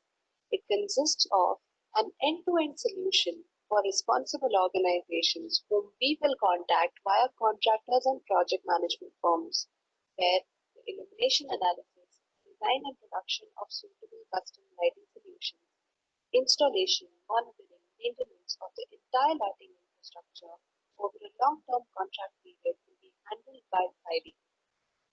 Monetization is on the basis of quality illumination as per international standards. The customer pays us an annual fees of 2.6 rupees per square feet of quality illumination. This is to motivate the customer to focus on the illumination rather than the aesthetics of the products, which in turn will help in saving a large amount of energy consumption which goes unaccounted for. We are focusing on electrical and civil contractors in India as our beachhead market. The global target market of contractors in developing countries alone is 3.5 lakh crore rupees. Our patent file lighting concept can help save 40% money, 30% energy, and 18-ton carbon emission per kilometer of road. Instead of 20 meters pole-to-pole distance, we can place our side lights at 55 meters apart. With our range of lighting solutions, we want to enable democratic distribution of light. Alongside, we perform illumination analysis to ensure optimized lighting infrastructure. All the products are manufactured in India with the help of our micro and small scale manufacturing partners. We have tried to analyze the conventional LED street lighting system like a Wipro and a Philips lighting system in comparison to SID street lights on 3 verticals: procurement cost, servicing and maintenance cost, and electricity cost. A cumulative 35% saving can be observed over 5 years. We have been able to perform and validate these findings on actual sites, as well as with the help of pilot project executed with ESL under Power Ministry, Telco Foundation, and Social Alpha, and on various commercial and residential projects. We have connected to 86 contractors over the past 3 years and have been able to sell 473 units of lighting products to 7 contractors and 3 organizations. Talking about the financials, in year 3, which is 2022, we will target a total of 750 such contractors with 1 deal per contractor, whereas the cost of the project, which involves the analysis, product, AMC, financing, etc. per unit area per year is around 1.92 rupees. Net price per unit area per year turns out to be 2.6 rupees, leaving us with a profit of 0.58 rupees per unit area per year.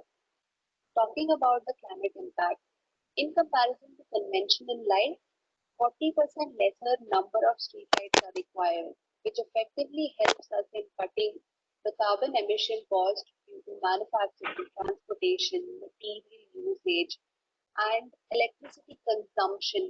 We end up reducing 44% of carbon emission. Just by targeting our beachhead market in the year of 2022, we will be able to reach a total of 2 million ton carbon emission reduction. I'm extremely fortunate to be able to present 30 technologies on a platform like this. The team consists of Mr. Mukesh Kumar Jha, who is the production and operations head and comes from a 20-year of Indian Air Force and 10 years of administrative and production management experience. Mr. Novin George, who comes with 8 years of product design and R&D experience.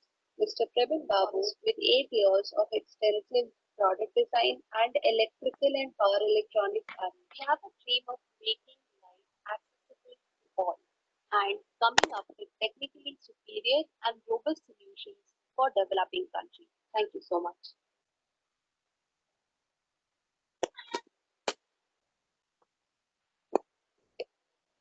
Okay.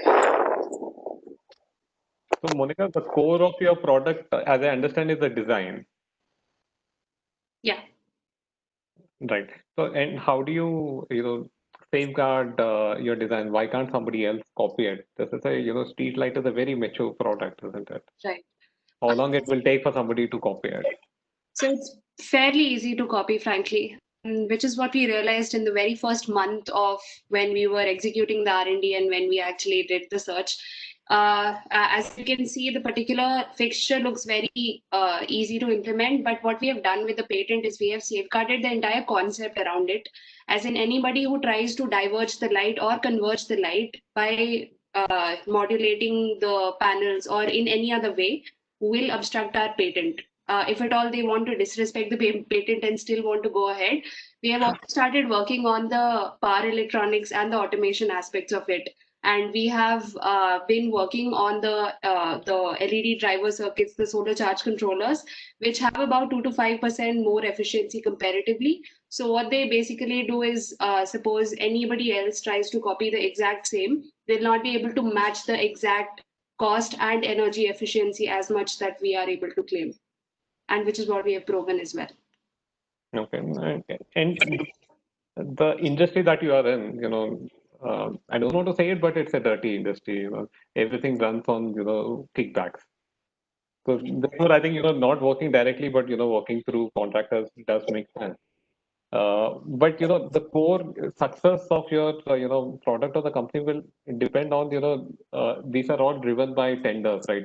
Can you ensure the specification can be included in the tender itself? That is where your core of your success lies. Have you been able to do that? So true, and thank you so much for pointing that out. It has been our biggest challenge in terms of either trying to get closer to an official who possibly is responsible for drafting the tender itself. The very first attempt was reaching out to EESL, wherein we were able to get our pilot project executed, but we were not really able to convince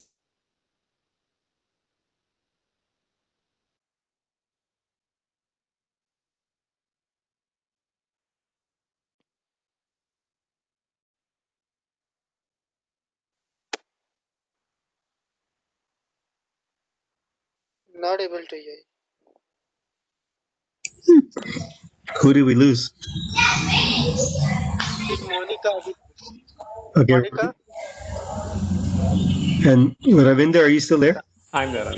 Okay, we lost Monica. Let's just give her 30 seconds. If not, maybe we'll move to the next one. Was there any follow-up question, Ravinder? I have just one more question. Maybe we could just ask her at the very end, just for time. Yeah. Sure. Okay, great. Hi. You try to speak, Monica? Yeah. Okay, so yes, in the very first month, we were able to, when we did the entire execution of the project, we went to EESL, we won the award. We were able to receive the award from the power minister himself, but we were not able to convince them to redraft the tender.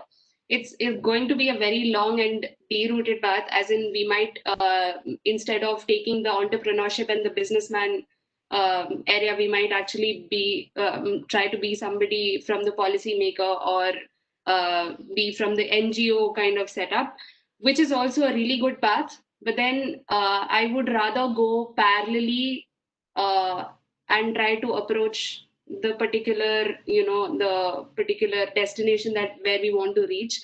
But it's a very long shot until unless we haven't proven ourselves enough with enough number of units of light sold or have the products at extremely competitive rates or something like that. I hope I'm able to explain enough. I mean, we were too young to actually go up straight to a municipality or ESL or power ministry to actually make them consider the tendering process. So we are in the process. We are talking to WRI, and through them we may be able to reach out to the right people. But hopefully, in the next couple of 1.5 years, when we are able to execute the project at a say. Understood. Sorry to cut you off because of the interest of time. I have one last question.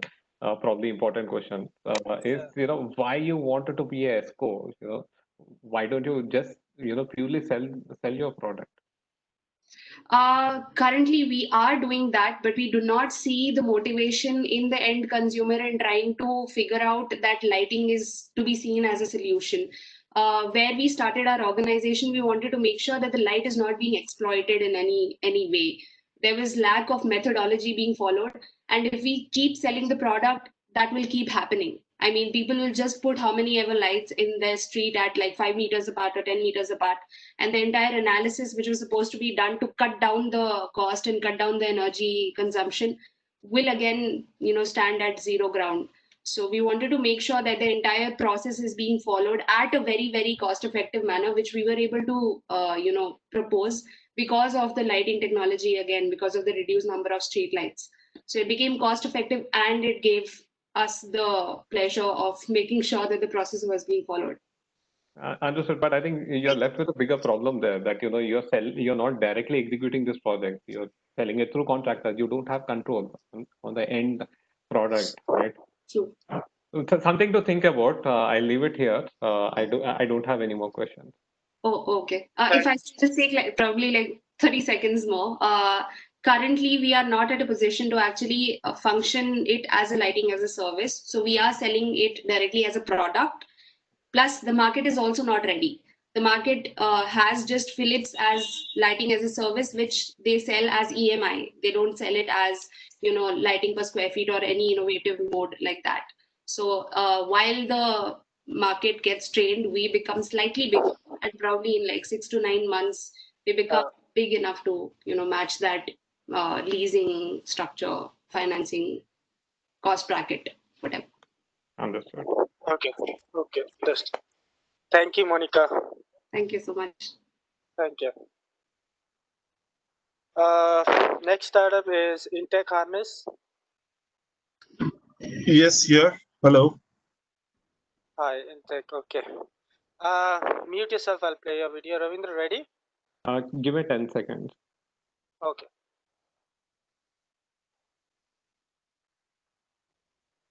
Yes, I'm ready. Close this tab. Intech Harness. Oh, why is it happening? Is it kind of this? I've put the link in the chat if you want to use it from there.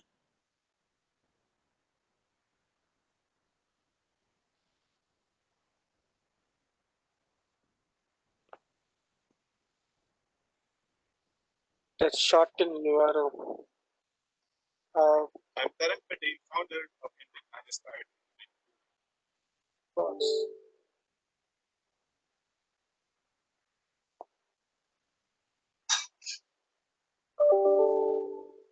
Hello. I'm Tarang Patel, founder of Intech Harness Private Limited, Pune. We are an agri-tech irrigation company and have developed a patented pump controller for precision irrigation engaging digital platform. Deal. Patented IoT-enabled farmer-obedient pump controller for farm irrigation. Our end users are farmers, and we sell our unit at 86 euros. Market potential. As per Indian Pump Manufacturers Association, there are 29 million pumps already installed in Indian agri fields, which amounts to a 2.52 billion euros market for us in India. Our serviceable addressable market in the state of Maharashtra, who has a share of 6.5%, has 1.88 million pumps installed, which amounts to a market of 168 million euros. And our beachhead, 4 districts in Maharashtra, have 0.21 million pumps installed with 1.7 million euros of market.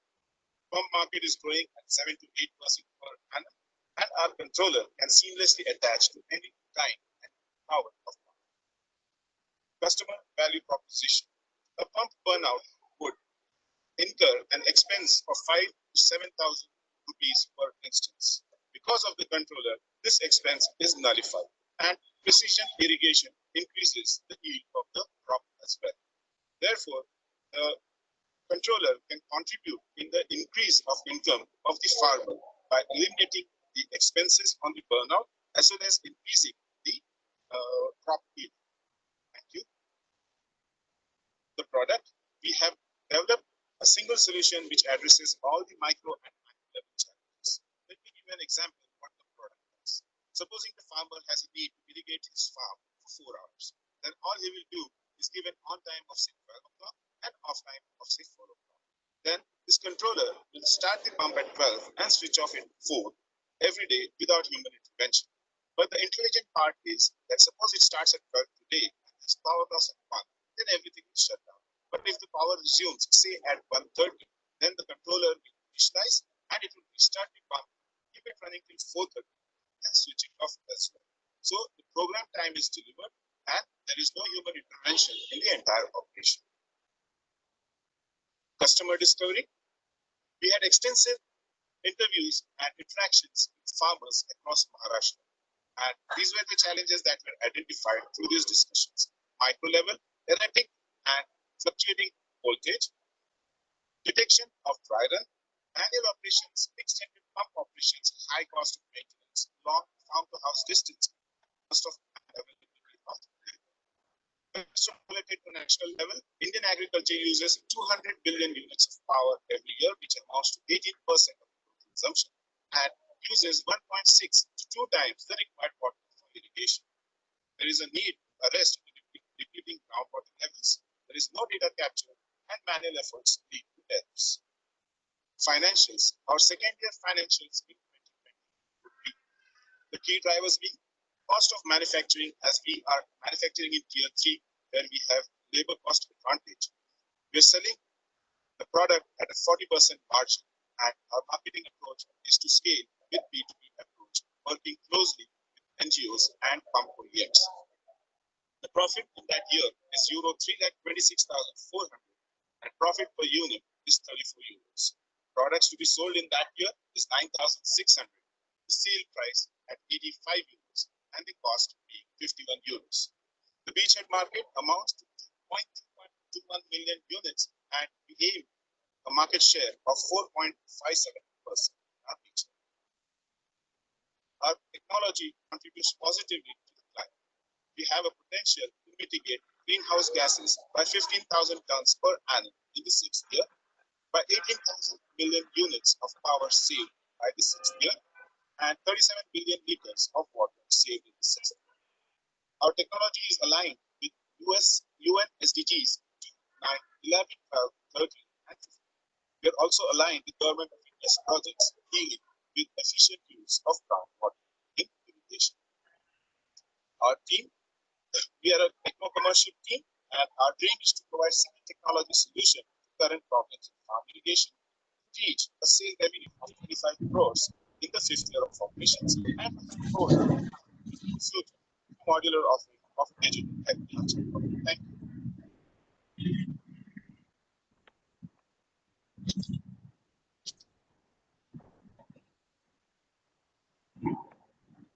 Very interesting to see this, Taran. That's a background of it as, I'm personally, always concerned about, solar irrigation pumps because, one side, I'm talking about energy access, supply of easy availability of water, etc. But that is also resulting in abuse of, usage, and this is not sustainable. So I always, worried about looking at any proposals on solar irrigation pumps, in general. So that way, I think this is very interesting to see what you are doing. But saying this, also wanted to understand, how your business model really works. So we have to. Main concern is this is government-driven business. Government says this is ABCD to be done. That is the specification that everybody goes with. So how do you ensure that this product is included in the specification? That is where the volumes are. Yeah, so basically, we have identified as a marketing strategy the B2B segment through NGOs and OEM pump manufacturers. So we are doing pilots with four NGOs at 16 locations. Got delayed due to COVID, so they will run till October 2020, post which will scale in their captive farmer network. So that is the scale that we are looking. Another, we have successfully completed technical evaluation with a major pump manufacturer in Pune, and our next meeting is expected in this month with the sales team for a joint market entry, to draft an agreement for a joint market entry. So that is how we are looking at scaling. Right now, B2G is there on our radar, but not much progress there, as we have been able to make progress with the NGO and the OEM sector. And FPOs also remain a big market for us, which we are starting work from October, interacting with them. Okay, but large market is that B2G. This is what you're trying to do is a very difficult market, very difficult to acquire or scale in this.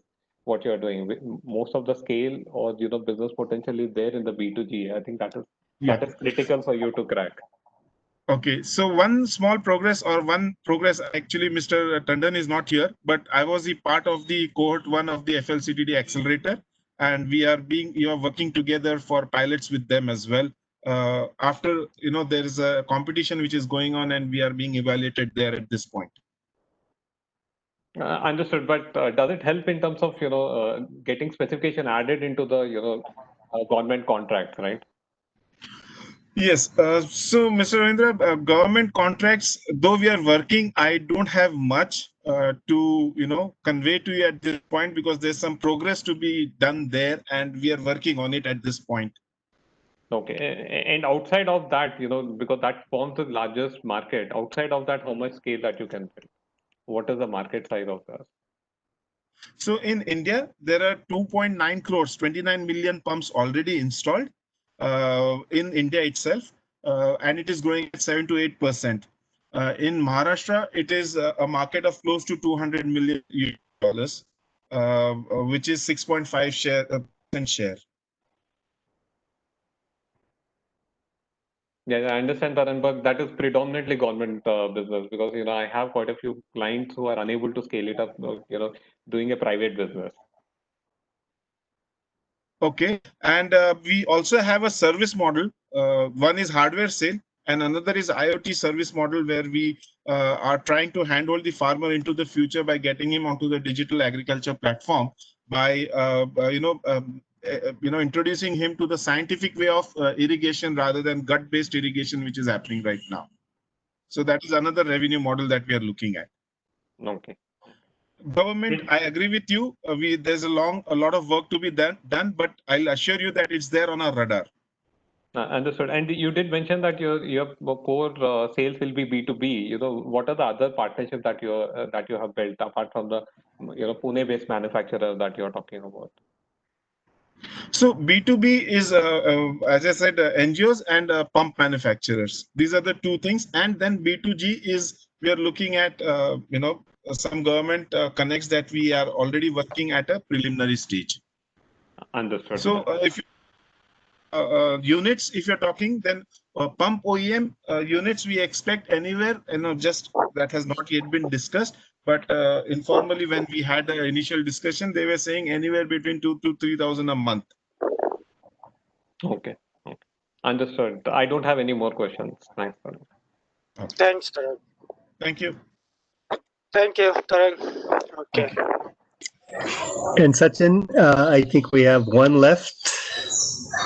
I guess two left, right? Monter. Oh, Sachin. okay. Okay. That's Yeah. yes. That's good. Ravindra, you want to take a 5-minute break if you want? No, I'm good. We can start in another 10 seconds. Okay. Okay. Next startup is Monter Technology. Yeah, hi Sachin, I'm here. Okay. Right. Ankit Singh. Okay. Let me start the screen share. Ravindra, ready? Yes. Okay.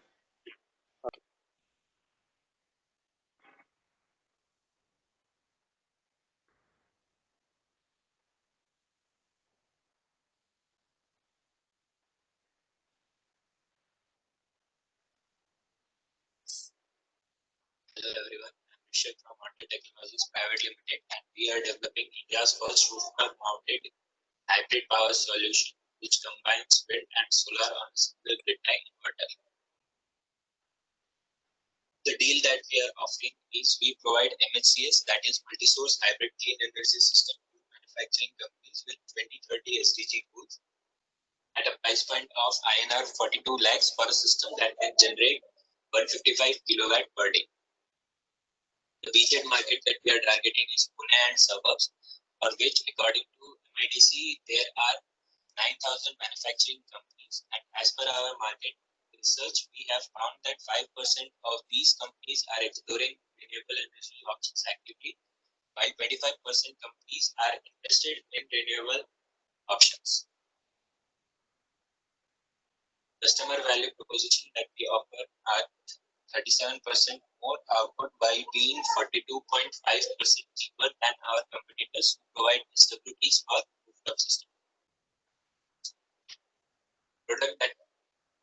The product consists of solar panels and windscreen. The windscreen consists of turbines of screw-type design, which is bird-friendly and has low noise of 45 decibels and are 35% more efficient than horizontal wind turbines and vertical wind turbines. The turbines are clubbed together on the windscreen using patented clubbing mechanism.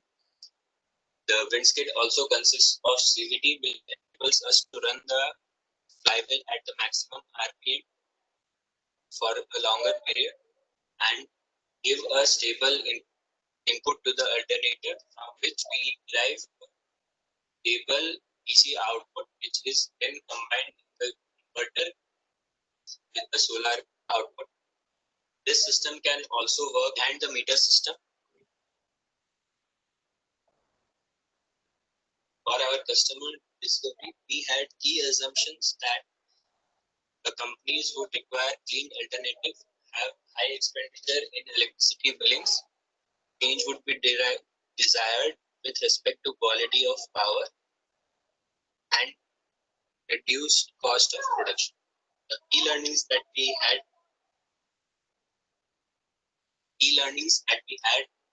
during the customer interviews were reliable power is required for these downtime, quality of power is required for having low maintenance on the machines, affordability of power, and low carbon footprint.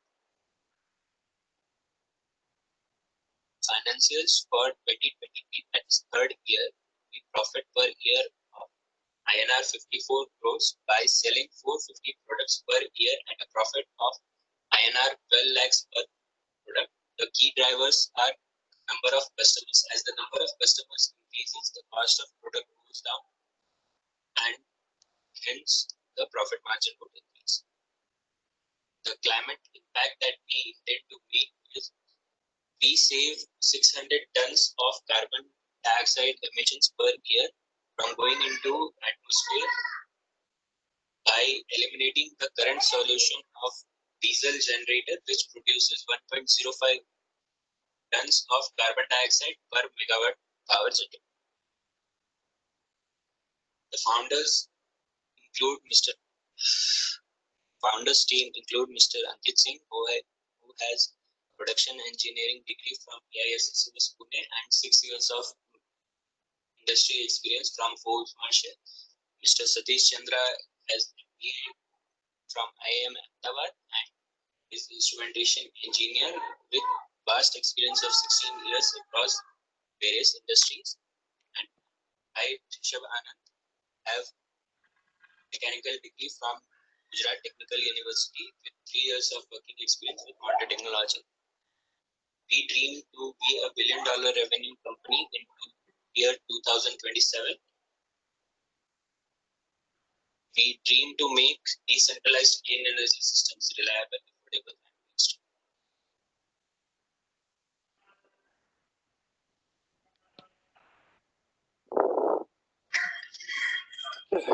Ravindra, you can start your question. Thanks, Ankit. Do you have any certification for this wind technology?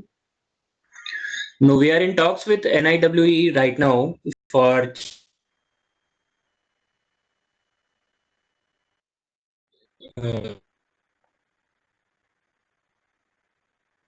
we are using it not designed by us. It is being designed by Netherlands company, and we are seeing it as a aggregator. So that is not on our front, but for our system, we are in talks with NIWE to get the certification for market launch. Okay. While it is Netherlands based, I think in India you might still need some kind of a certifications before going for the commercial sales. Yeah, the manufacturer for the Netherlands based company is based in Hyderabad. So they Okay. were looking for a low cost manufacturing. So they set up a plant in Hyderabad and they have a certification in India also. Understood. How is yours different from wind steam technologies? And they also go by hybrid of solar plus wind. Yeah, we have looked into their technology. So we are able to generate more energy than what Windstream is being able to generate because we have combined the turbines mechanically, so we could generate more torque and hence put a bigger generator for the same turbine that could generate more. Hence, on that part we are different. Plus, we are different on Windstream part because we have integrated the urban wind technology into the system.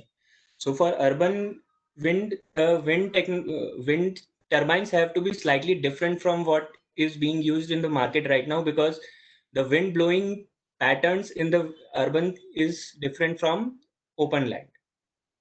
So for that, we have taken into considerations those patterns and hence we have designed a different kind of a system. Okay. And say per kilowatt basis, what will be the increase in the cost for the customer? So for Assuming your customer is a customer who is focused on having green power, so solar rooftop, compared to solar rooftop only, this hybrid, what would be the premium that they will end up paying? So right now, since we are developing the prototype, we are cost premium right now. So we are having a premium of around 20 lakhs on the product that we are manufacturing right now. But we could bring that cost down by 10 to 15 lakhs in future, depending on volume that we can get from the market. And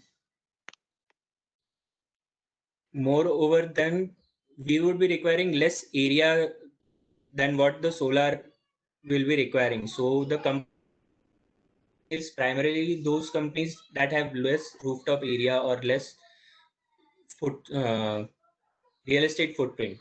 So that is what we are targeting. Okay. Okay. And in terms of per unit cost, combined wind plus solar in the same space, what kind of benefit your customers can get? Sorry, I did not get your question entirely. So I mean, biggest constraint for your customers or the targeted customer is the space. So in the same space, if you can pack more capacity by doing hybrid, what is the incremental payback that your customer will get? What kind of incremental savings that he will have? Okay, so if they can generate more electricity, a faster return of investment on their system. Correct. But they're also investing more. So the incremental investment, what is the payback period? Yeah, so the payback period that we are getting right now is around 5.7 years. Okay, for the cost that we are keeping. But if we bring that cost down by 10 lakhs, then it would go down to 3 to 4 years. Okay. And what is your marketing plan? How do you going to reach your customers? Would you do all the projects by yourself, or you just tie up with other EPC players? We are tying up with EPC players right now also. So we are in talks with 3 EPC players who are interested in the product. So since our prototype is not yet complete, so we have not finalized the deal yet. So that's the stage. Ankit, just I'm failing to understand. What is the core of your company? This wind technology is not yours. You source it from Netherlands. Execution, you don't do it. So what is the core for you? So the technology we have developed is combining of the 2 wind turbines on a single skid. So that is where we generate more electricity than the single wind turbine that the Netherlands-based company is manufacturing. So we have 2.5 times more output generation capacity from what the Netherlands-based company is providing. Okay. So do you have some kind of a patent on that which you will be able to utilize? We have a patent on that combining system, and we are also in process of filing the international patents. So we have already got the clearance from PCT. So will it be a joint patent, or it is solely owned by? Solely owned by Monter Technologies. Okay. Understood. That's all. I don't have any more questions. Thank you. Thank you. Thank you, Ankit. Now we will have the last one, Nisaju. Yes, I'm sure. Ravindra, whenever you're ready, just Give me 10 more seconds.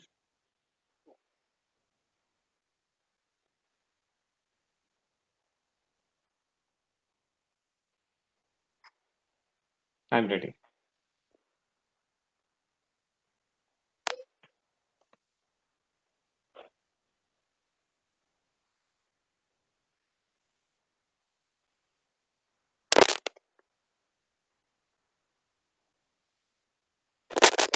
what's happening?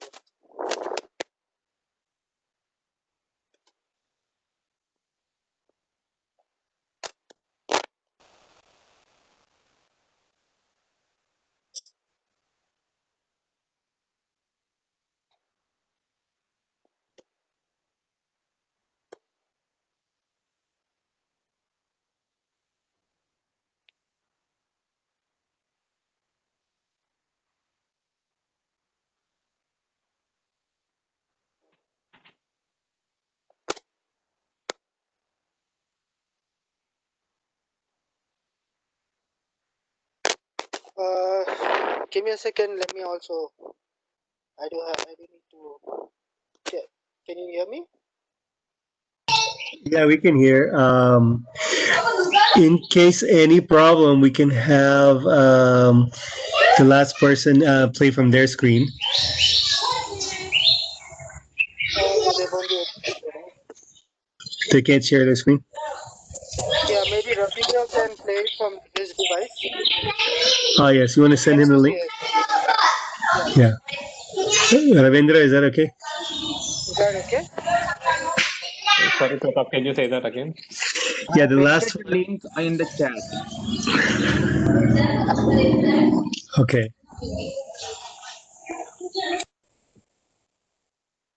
I'm having some technical difficulty in playing that video. Okay. Yeah. If you play Can it you? from your end, I can see it. That's absolutely fine. Yeah, Ravinder, if you could just play it. It's on the chat, the second one, the Loom one. Yes. According to study, e-waste management in India conducted by ASSOCHAM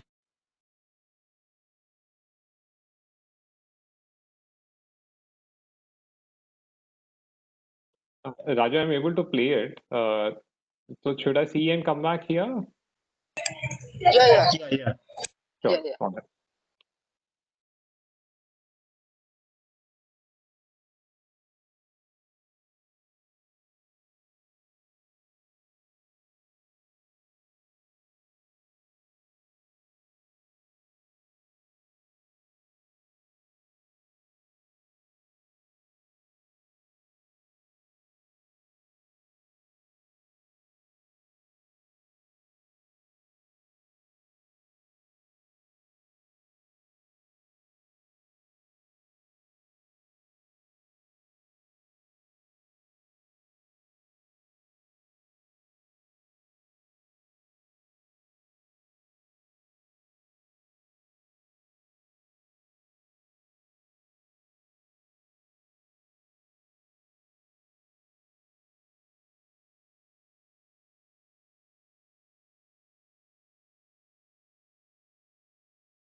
Hi, Ganesh. Are you able to hear me? Yes, I can hear you. Yeah. I saw the video. Interesting. I think predominantly, wanted to understand on, sourcing and how cost efficient your business model is, because I think the biggest challenge is, sourcing at scale. Yeah. Many waste solution providers exist, but they are not scaled up. And there are, while we talk about EPR, how effective the EPRs are, how will it really work out for the recyclers, and what is the cost of setting up this manufacturing or recycling plant? Okay. So the main constraint which we have understood from our surveys also, and when we talk to the people, we are not basically focusing on EPR kind of thing, more on the waste collection. So on an average, every SME which is involved in electronic device manufacturing or parts manufacturing, they have on an average 5 to 15% of waste being generated. That is what we are targeting directly from them. Along with that one, we are tying up with the RWAs only for the e-waste, and rest of the solid waste is taken care by our partners. So these are the two ways right now we are targeting, and along with the IT parks, the IT companies to be precise. In that also, we are not going for the larger scale one. We are only looking at the small and mid scale IT companies, because we are able to close the deal in short time, and it gets done in very easy way, rather than waiting for approval at a multi-level decision-making systems there. Coming back to the cost of the plan, it is we are worked out, and it comes around the fixed cost plus the working capital somewhere around 4.9 crores Indian rupees. Okay. Yeah. So our plant is under construction. We have acquired land, and we are building it. So we are looking to develop in next couple of months. Okay. And you did, mention, some 100 IT companies partnership to be built and 20 other partnerships Yes. to be built. Where are you on that? So we have reached 7 manufacturers as of now, and 16 IT companies, and the RWA is almost around 50 we have reached. So we are in terms to close down the deal. Since our plant is not ready, we are just collecting in few kgs and from the RWAs as of now, to keep us rolling and understanding more on the customer side.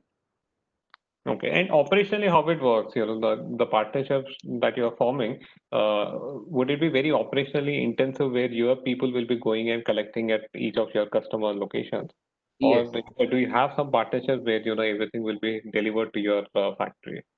No. We are going to reach to the customer. The many of the companies into the e-waste management services are lagging because they were not reaching to the customer. They were expecting the customer to reach to them, and otherwise the scrap dealer is to the source of the procurement. So these considerations we are taken into the place, and we have directly trying to deal with the generator and we as a logistic partner also. So we are not putting our own logistic. We are just hiring the local vendors who provide the logistic services for us. Okay. Okay. I think unless you have volumes, it will be difficult to, run your own operations. Yes. That's where the challenge is. That's a chicken and egg story. Many fail because, they are not going to the customer and collecting. If they do, their operations become very intensive and expensive to run and Yeah. manage. Yeah. So that's a challenge, I guess. That's a crux of it. Yeah. If you can balance that, and if you can, manage the right balance, I think it can potentially work.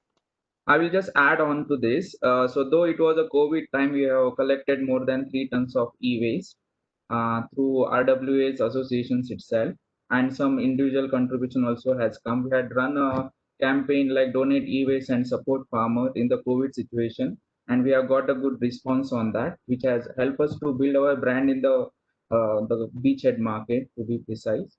And as you have rightly said, collection is a backbone of the recycling startups. Okay. And you're personally investing money for the manufacturing, or have you raised any external capital? We are looking to raise the capital. So far, we are not got any investor. We had a pre-COVID, but because of the COVID, that deal got cancelled. And otherwise, we are trying to raise through building the blocks. So we are going to generate some revenue, put into the corpus, and try to build our plant. Okay. Okay.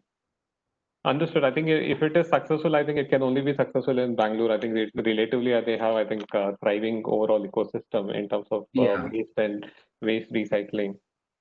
I think interesting. I don't have any more questions. Thanks, Ganesh. Yeah. Thank you. Thank you so much. All right, great.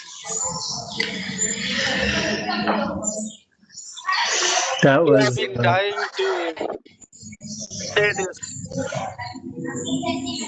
What's that? All right, see you guys. Okay.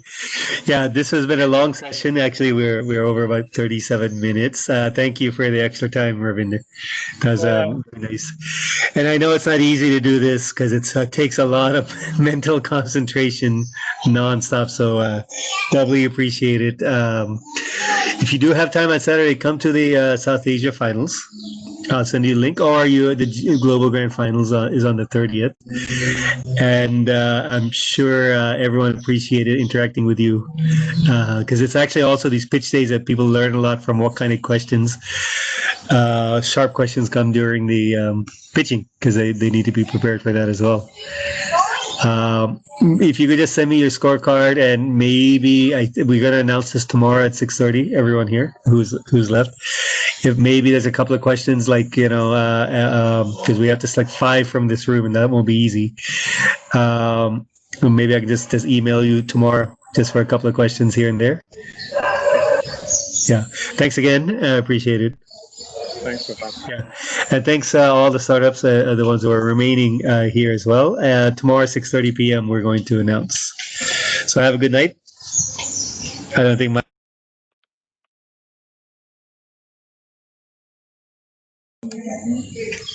All right. Have a good one. Bye.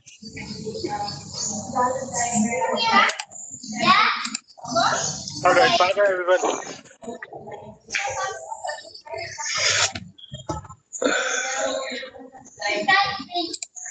Thanks, Sachin. It was intense. God, I don't know how. Yes, that's a long one. Great. Okay. All right. Bye. Bye. You can leave. Okay. I'll post this.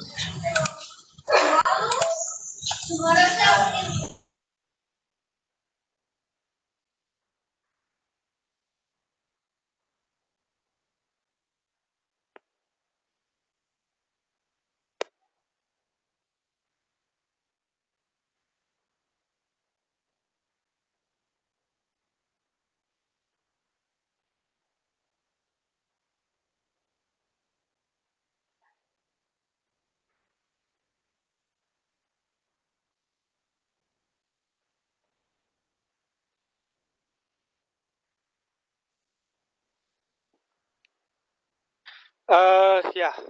Everyone, if you can just leave, I'll just close this. Thanks, everyone. Thanks, Nalin, Kaman, Ankit, Anirban, and who we all have here.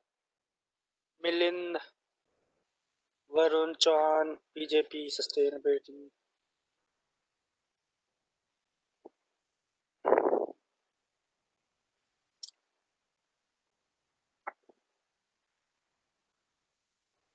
Kaman. Should I close this? Should I end the event? Okay, let me end the event. End event.